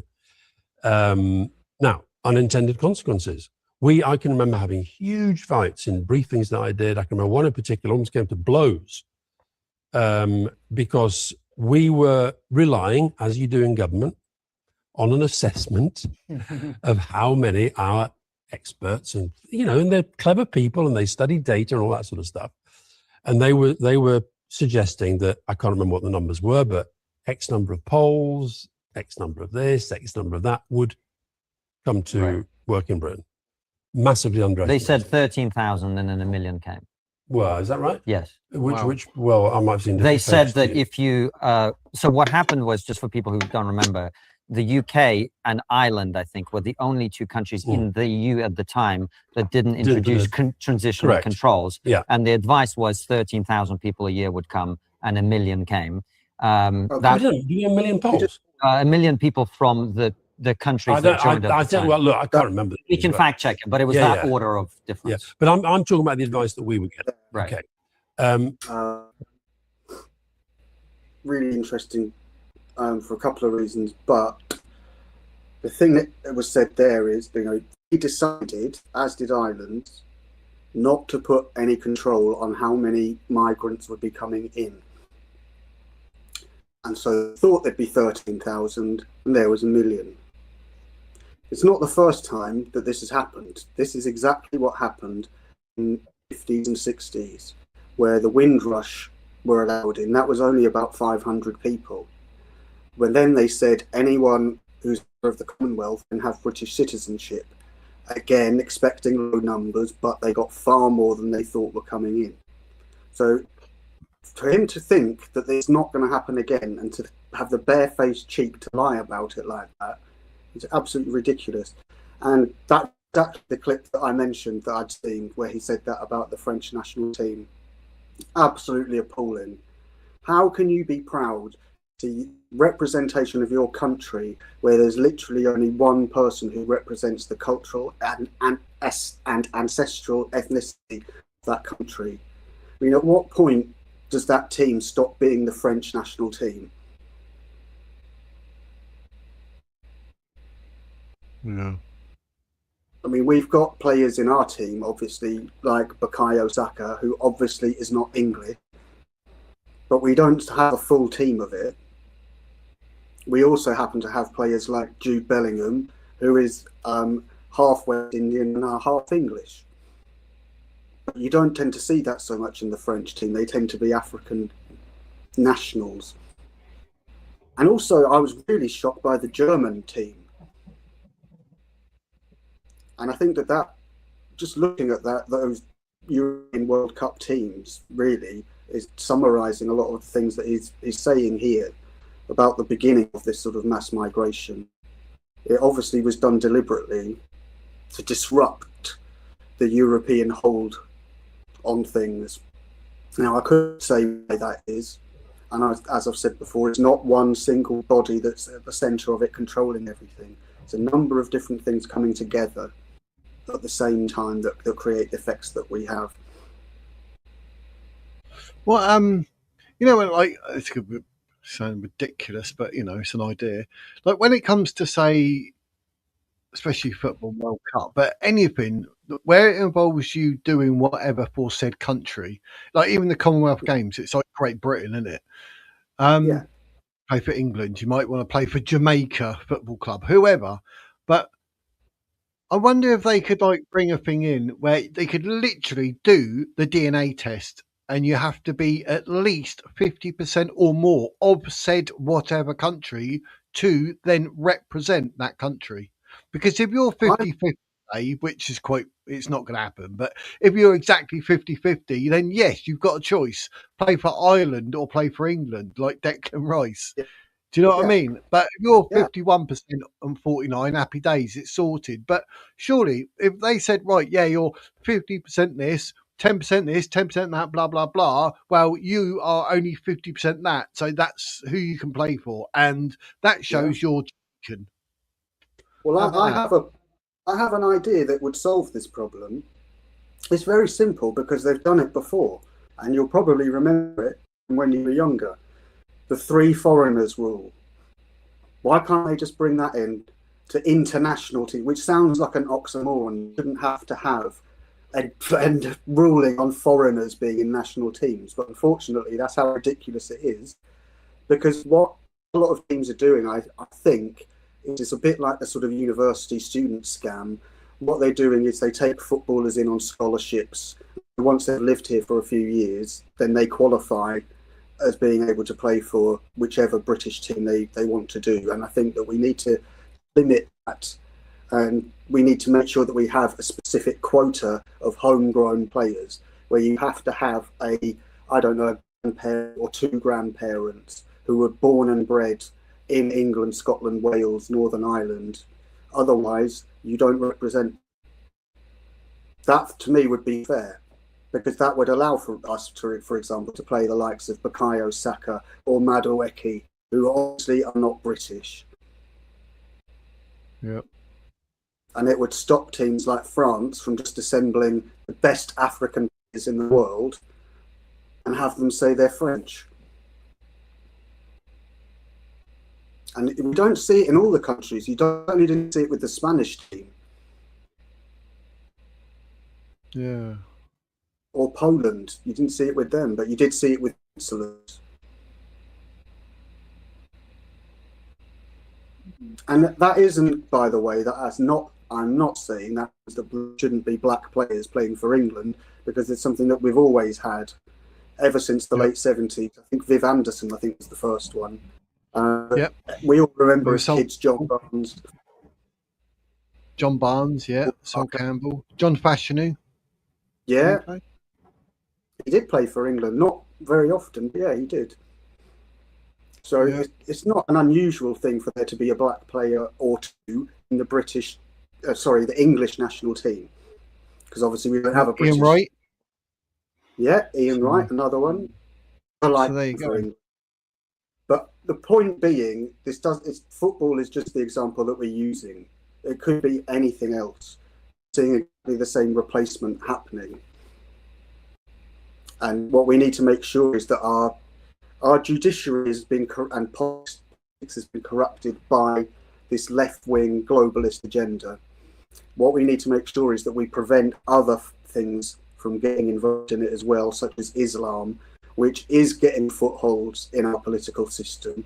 But I do think that the threat is somewhat exaggerated, because if you put it into context, that yes, we've got Sadiq Khan's the Mayor of London. Yes, Shabana is the Home Secretary. Neither of them should have those positions.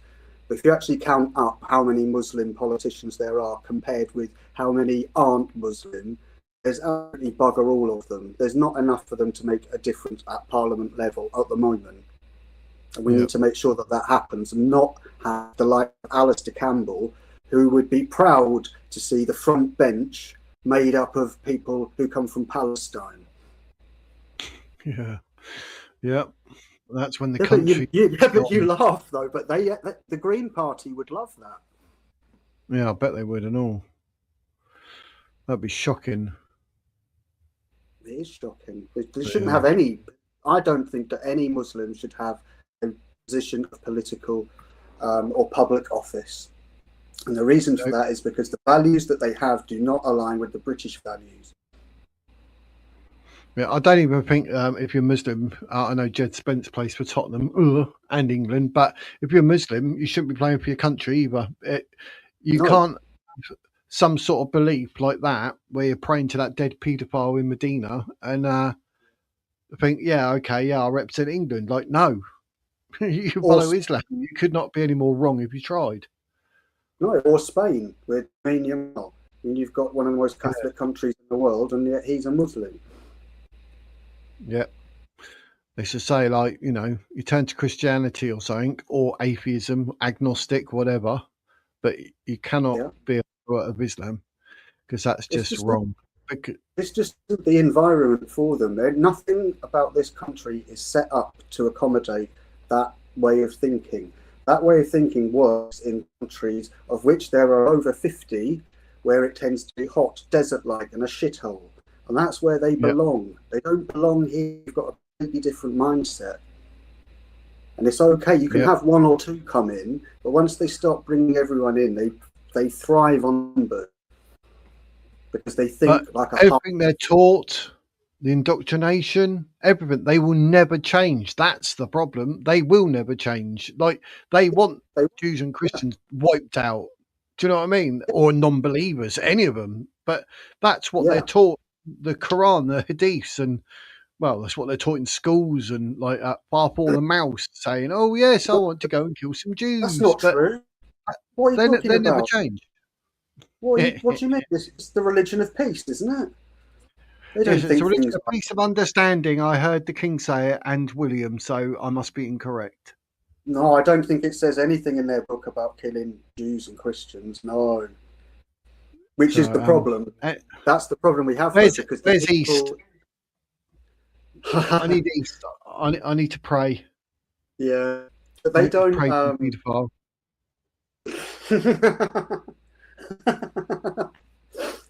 Oh dear. Dear Lord, Yeah, they just, a better man than Muhammad. Please do not, under any circumstance, put it in my head that it is actually okay to marry a 6-year-old and rape her when she's 9. Amen. and as I said last time, who wants to party like it's 6:49? No one. We've moved on. We've moved on since then. We Yeah. don't wear dresses in public anymore as men, so you can sort that shit out. Get that shit off your face so we can see it and make sure you're not a bloke. That's very important. And to stop terrorism, stop that bloody yelling in public. That's a fucking headache-inducing row that nobody ever needs to hear. And I would describe it as a cacophonous barrage of noise. And shut those bloody mosques, because we've got no idea what's going on inside them. They're speaking in bloody Arabic, laughing at us, thinking they don't know what we're saying. Ha ha ha! We can sit in here and plan our terrorist jihad. It's not acceptable. Yeah. They should have, in every single mosque, they should have microphones in there and people listening in from the intelligence agencies. Now, they will have in some of them. For me, I was going to say they should be in every single mosque, but I don't believe there should be a mosque in this country. I don't think we should allow any, because you wouldn't be allowed it in a Muslim country. Yep. Under Sharia law, you got no hope. So yeah, I agree. Right, a couple of minutes left to this one. Let's see what else other idiocy comes out of this bloke's mouth. Was that underestimated? 100%. Absolutely accept that. Did that lead to problems related to community cohesion? Yeah, it did in some places. In other places, it didn't. But did it lead to... And you, I know you're going to disagree with this, because you're going to say I'm doing the same thing as saying the problem isn't the problem, it's the consequences. But did the immigration debate within our politics become swamped with exaggerated figures, exaggerated consequences? I think it did. It's that, I think, as much as the numbers that fueled the problems we have now. So, for example, you take an issue like, live very, very recently, the whole, the grooming gangs issue. Terrible, terrible, terrible problem. Lots of mistakes made along the way. But the way that it's now become identified virtually purely within our debate is an issue of Muslims, as opposed to some of the worst grooming gangs being, white people in white communities. I think that is a... The sound effect there. Oh, is he unimpressing you? I would like to see you in your fit fighting days take him on for saying that. He deserves a slap for that. Yeah, I'll give him a swift slap. It's appalling, absolutely appalling. We know for a fact, we've seen in report after report, that the overwhelming number of people committing this particular offence are Pakistani Muslims. We know that they are doing it for religious reasons, because it is listed time and again in the witness testimony. What is it that he doesn't understand about that? It's just willful ignorance, because he would rather blame it on the white people and say that it's the white people who are the problem. They're the ones creating division. They're the ones who are the rapists. And yet he's completely misunderstanding what per capita means, and completely misunderstanding why the gangs are actually happening. And I agree. You need willful ignorance to be a Muslim, surely, because the fact right in front of your face telling you, like, no, this is satanic. Oh yeah, but what it is, no. What? I agree with what this idiot's talking. Pouncey has got a good point here, and I agree with it, but only to a certain extent, in that there are places where they are starting to bring Arabic, and they are starting to try and get more Islam taught in schools. But I think what we have to understand is that it's not across the whole country. If you take, for example, somewhere like Rotherham, where there's a large Pakistani population, the whole of Rotherham isn't Pakistani. Only certain areas in Rotherham that are largely Pakistani areas, where you can have upwards of 50, 60, 70% You'll find other areas of Rotherham where you've got 90% white people, and it's the same across the whole country.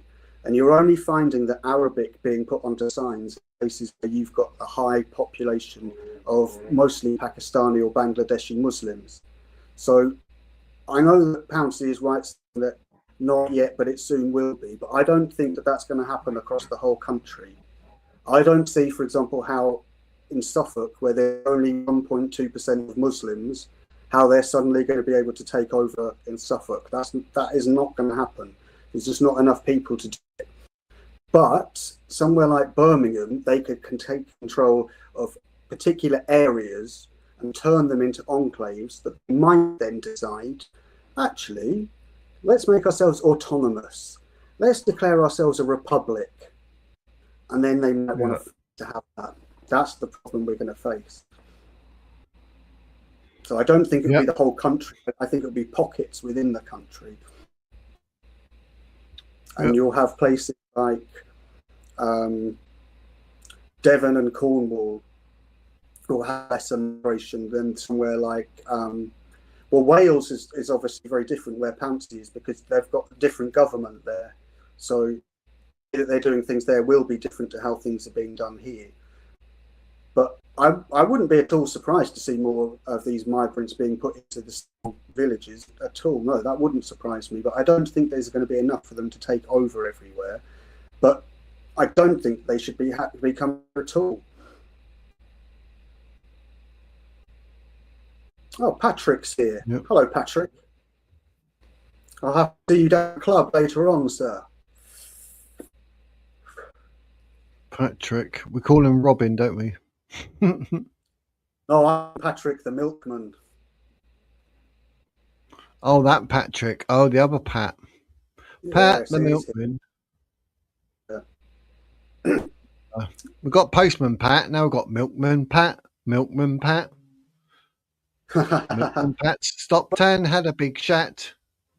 Well, he's got a good point as well there, actually. One of Burnham's things is devolution and wanting to give more power to regions.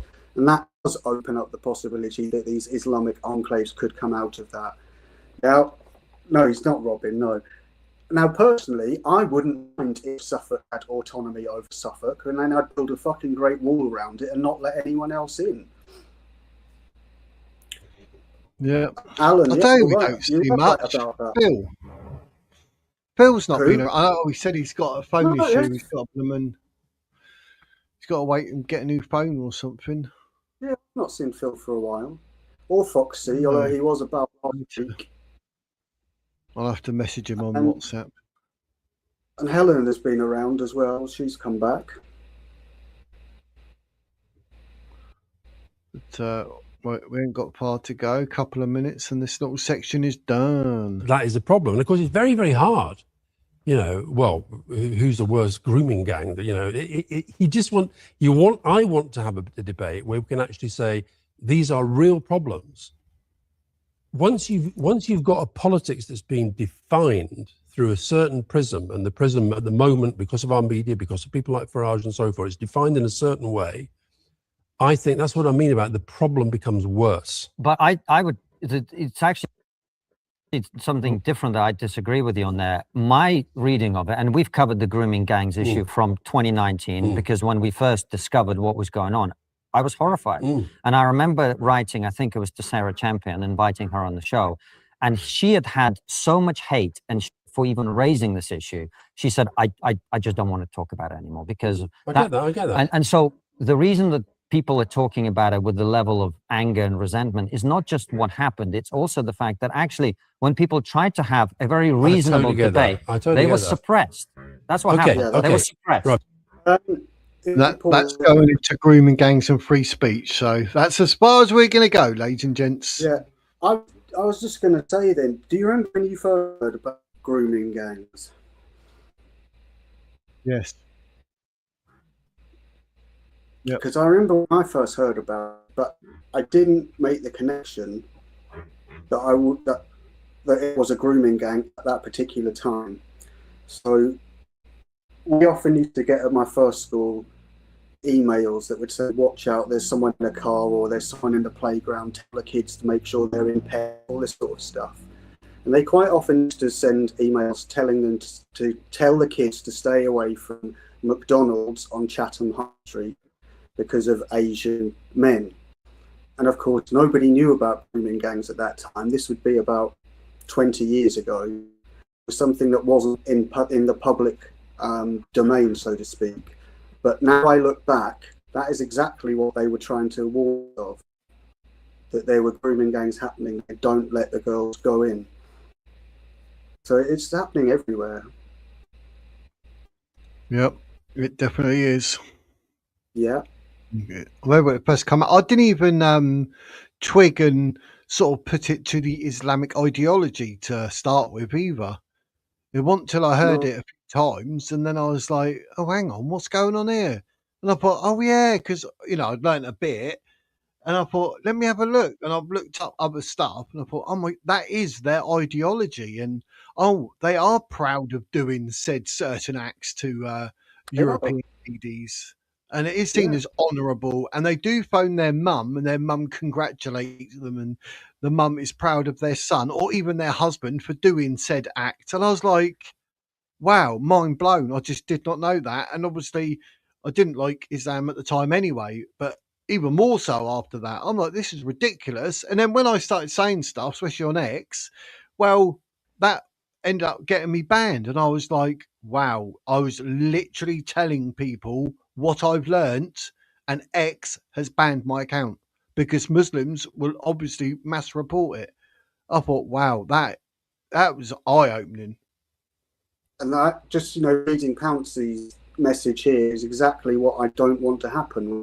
He's put the last stabbing over 100 years ago, and in a week they had 20 girls attacked. I do not want my niece and nephew to live somewhere like that. We haven't had like that for years. It doesn't happen around here. But luckily here, there isn't anywhere to put them. There are hotels in this area. So I'm hoping that we can avoid it. But it's too far. Oh, I see. Watering those melons, eh? Never lived that down. I can't even take my dog walkies yet. I've got to wait till next Wednesday. He's got to have his final injection, and then he can go out and about and take him for walkies. He's got a tiny little harness. I'm so jealous. Around his neck, but little Merlin me earlier.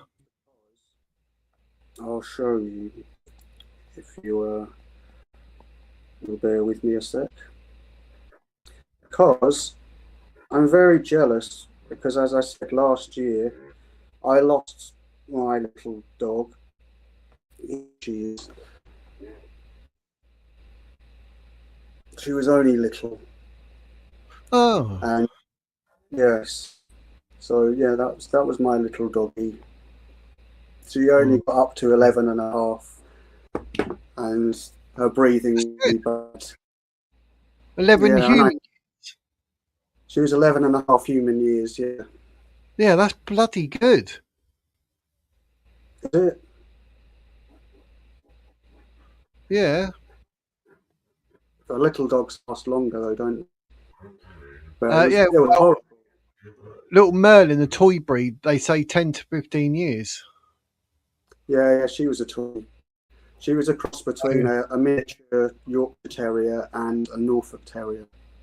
She was a really sweet-natured little dog. She was the sort of dog that people who hate dogs liked her because she was just like a little teddy bear. Yeah. Oh. Little dog. She used to come in, get in my bed.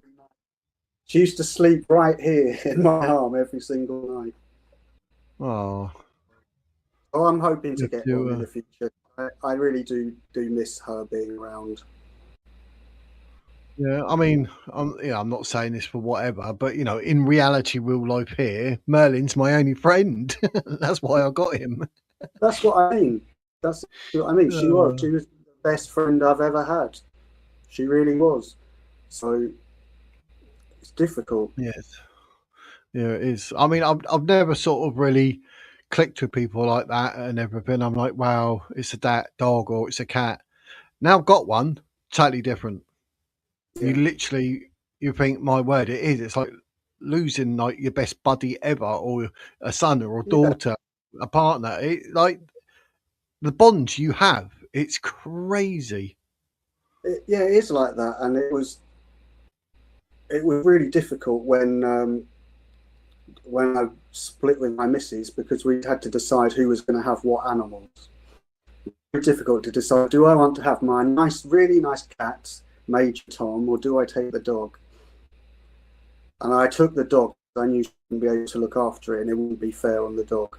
It wasn't. I didn't want to have to make that choice. But you know, when she would go flying around the world doing £1 million business deals, who would I be with? Me and my little dog. And it was great. So hopefully I'll get one in the near future. Good. That's what I like to do. Sorry, say again. It's got to be a little dog, though. I'm not keen on big dogs. Too much exercise. I've always liked little dogs, but the missus wouldn't have a big dog anyway. But I mean, I'm not really a fan myself. I like little chihuahuas. I think they're so cute. And when I got Chug, I was like, that's close enough, geese. As soon as I saw him, I felt really jealous. Oops, sorry, mate. But he's not an ankle snapper. He's an Achilles tendon snapper. I'm sitting there and he's like nip right on the back of my leg. I'm like, whoa, geese. Really? He's like at me with his little eyes. He looks so cute. He's like, little bulging eyes. I call him Batfink because sometimes he looks at me, looks like he's got the face of a fruit bat. I remember when I first got her, she was probably about 8 or 9 weeks old. She was the exact same length as a paperback book. Wow. I could put her in the pocket of my jacket and walk around with her in there like that. That's how small she was. Well, as a pup, obviously, she got a little bit. Yeah. Yeah, I think Merlin, he's gone from like sitting in my hand to like being up here somewhere now. So he's probably doubled in size, I think. But he's not going to get that much bigger. But he's still that size where, yeah, you're just cute. Everyone has to comment. I was outside holding him. The wifey was just watering her flowers, and she said, "Oh, I bought these pots and that. I'll put them here." Look. And I went, "Oh, let me go and have a look then." Not that I get to saying it. She's bought them, put them there, and now she's watering them. And she's like, "Oh, I bought these. Oh, thanks for telling me. Do I get a choice?" And people walk past with the prams and their kids and that, and they're like, "Oh." I used to really hate it when I was living at my mum's, because when I'd go to take the dog out for a walk, all the bloody kids on the estate would play. And of course, as soon as they saw the dog, they'd all run over. Didn't want to talk to me, obviously, but they'd all run over going, "Oh, me, come sit with me." And I'd just go away. I don't want anyone to come near me. I don't want to talk to anyone. Just fuck off. But that's what sort of dog she was, you know, just like her, because she was just a cute little sweetie. Yeah, that's what all that matters, mate. It's what you think, innit? Not anything else. So, no, exactly. And it was a very difficult period, losing her and having to decide to do that. Very difficult. And yeah, it was about a year ago now. So, yeah, I'll tell you, everyone's like amazed by the name. They're like, "Merlin, what a cool name. Never heard that before." And I'm like, "Yeah, that's why I wanted it." And I said, like, people call me the Wiz on YouTube. They're like, yeah. Someone goes, "Yeah, you look like Gandalf." I was like, "Yes, that's what I used to get called on the pub doors and all that." Her name was Mimi, but that's Mimi. what we called. That was what we called her, but that wasn't actually her name.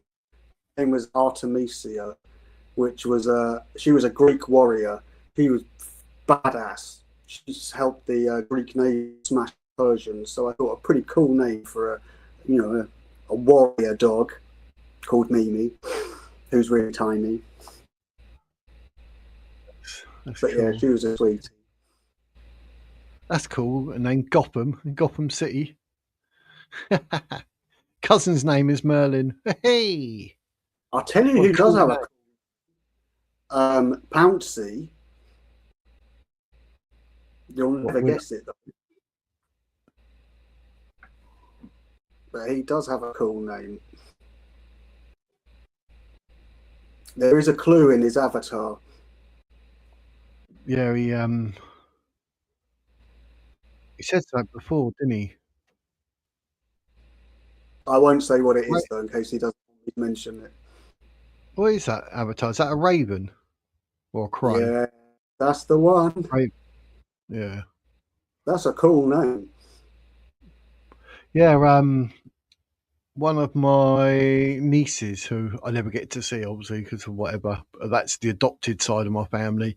But Yeah. one of them's called Raven. I thought, what a cool name. It is a cool name, yeah. I never So- thought a raven. We've talked some very strange names, but never had a raven, no.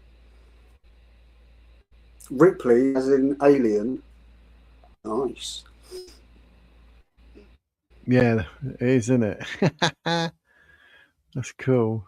But right, ladies and gents, Yeah, We- it's two. even down the 2 hours. There we go. Wicked. Happy days. We did it. We got through it again. Yeah, an hour of this and that, and then an hour of the actual video. We are terrible, but that's why it's live, because like we can talk about stuff. You know what I mean? But I do think it's important to look at things like we did today, to look at the other side, to see what they are actually saying, so we can understand from their own mouth what they believe in. And I think that's something that a lot of us don't do enough of. We tend to stick with just listening to what we like to hear about. So it was a good Yep. exercise. That's reminded me, actually, for next Thursday, I was looking at a couple of videos, but you've seen more than me, of the lady that you emailed. Oh yeah, So, regardless of whether she responds or not, next Thursday, I think we should do one of her videos. Like I say, I've seen a couple, but you see more than me. So if you've got a video that you feel that's worth us watching and discussing, obviously, maybe, anywhere up to half hour, I suppose, because I'm sure we I can make think. it last an hour and a half. Well, I think all of that content creators' videos are worth watching. To be honest, I've not seen one that hasn't been. Yeah, last I'm not one two were for. good. I'm not one for giving out praise lightly, but I really do think that particular individual is very intelligent, knows what they're talking about, but also, which is a bit of a rarity, is very eloquent as well, and puts himself across in a really, really good way. And I'm not sure that email address that she's got is the one that she's using anymore. So it might be an idea to contact her via X, which I don't Yes. have, because I know she uses I that. follow her. I do follow her. Yeah, try her on there, see if you can. What I'll get do then somewhere. is, if you can get me a video, if you pick the video, because like I say, you see more, so there might be one. I've seen her latest couple, but obviously that's not really the grand scope of all of her work, is it? You might find that one's a bit more interesting and informative. So if we do that, Yeah. and then I can actually message her and say, look, next Thursday we're doing this. There's a link to the video that will be live on the Thursday. If you'd like to join us, please feel free to do so. Make it a bit sort of casual. I think I know which one to look at. I think that would probably be the best one to do, because I do think with that particular creator, it would be difficult to comment on what they're saying, I think, for a lot of it, because I think we'd just be agreeing all the time. But what is good though is that I've learned so much from that channel, coming straight from the source as well. There's no bullshitting, and I think it's be very difficult to try and run a channel like that. I mean, if you think about how much you're getting shadow banned, imagine how much that channel must get shadow banned. Yeah, must be off the scale. I bet. Yeah, I bet her sort of subscribers get to see her, but not many outside the subscribers, because obviously YouTube tries to do. She can't really do much with subscribers. I do think that she's trying to get her message out to a wider audience, and I hope that she manages to do that. Yeah, I'm more than happy, because being that she is a actual ex-Muslim as well, she speaks from experience, and I've got a lot more time for people that have been there, done that, and got the T-shirt, and now got the videos. And there is a friend of mine who is an ex-Muslim, but but she just completely vanished. So I'm a bit concerned about her. I don't know what's going on there. Yeah, she's someone, she has a channel. She hasn't put anything up for a while, and I used to speak to her quite a bit, off camera, but just vanished. So I'm hoping everything is all right with her. Yeah. Try and get hold of her, mate, if you can. We have to look after ex-Muslims. Yeah, so that's what we'll do next Thursday then. Yeah, so email it to me, Jake, when you can. I will do. No mad rush. It's next Thursday, but I'm getting everything up early. I'm trying to be a week ahead now, and then try a little plan so that way it's up and it'll get in the algorithm, and hopefully that will do me a favour and get more viewers. So try anything twice. Yeah. So yeah, happy days. There we go, ladies and gents. How cool was that? We got to talk about this, that, and everything else, and we got through the 2 little clips of the video, like I said, as well. So we've done it. We've done it. We are successful. We are champions. No, thanks, Wiz. It's been a pleasure to speak about these things. It's very easy to sit at home and think about, but it's the thing actually be able to share those ideas and talk about things with other people. Yep, definitely. I do love it. I love it. And in the chat, take care of yourselves. See you next time, mate. Yeah, see you next time. Happy days. Don't forget, the next live is Sunday at 1 o'clock, and it's a call-in. I haven't got the actual topic sorted yet, so I'll have to think of a question or some sort of topic that we can discuss, and then obviously you can call in on that one. Or you can be in the chat and I'll go through the chat like I do anyway. So it's all good. But we'll sort something out for that. So that's Sunday, 1 o'clock. So that's all happy days. So feel free to keep an eye on everything on my actual YouTube page, because it's all up all next week. You can go click, click, click, click, click on the notification bells, get all that on. It says on there, notification on for said video. So they're all up for next week. Yes, I am organised. Yes, I am. But yeah. Oh, did oh, better late than never, Bobby. But it's all good. So yeah, it's been a pleasure. It's been a brilliant one. Happy days. But I will see you all Sunday, 1 o'clock. Take it easy, everyone in chat. Thank you very much for taking the time to be here and to be a member for 3 months. Jenny Silly, wahey! And thank you to Ollie the Green Witch for the 10 gifted memberships, and then she done 5 gifted memberships. And for Robert, as always, thank you, sending 20 Wizard Word memberships. It all helps the channel, and I really, really appreciate it. I appreciate it as much as do every single one of you being in the chat.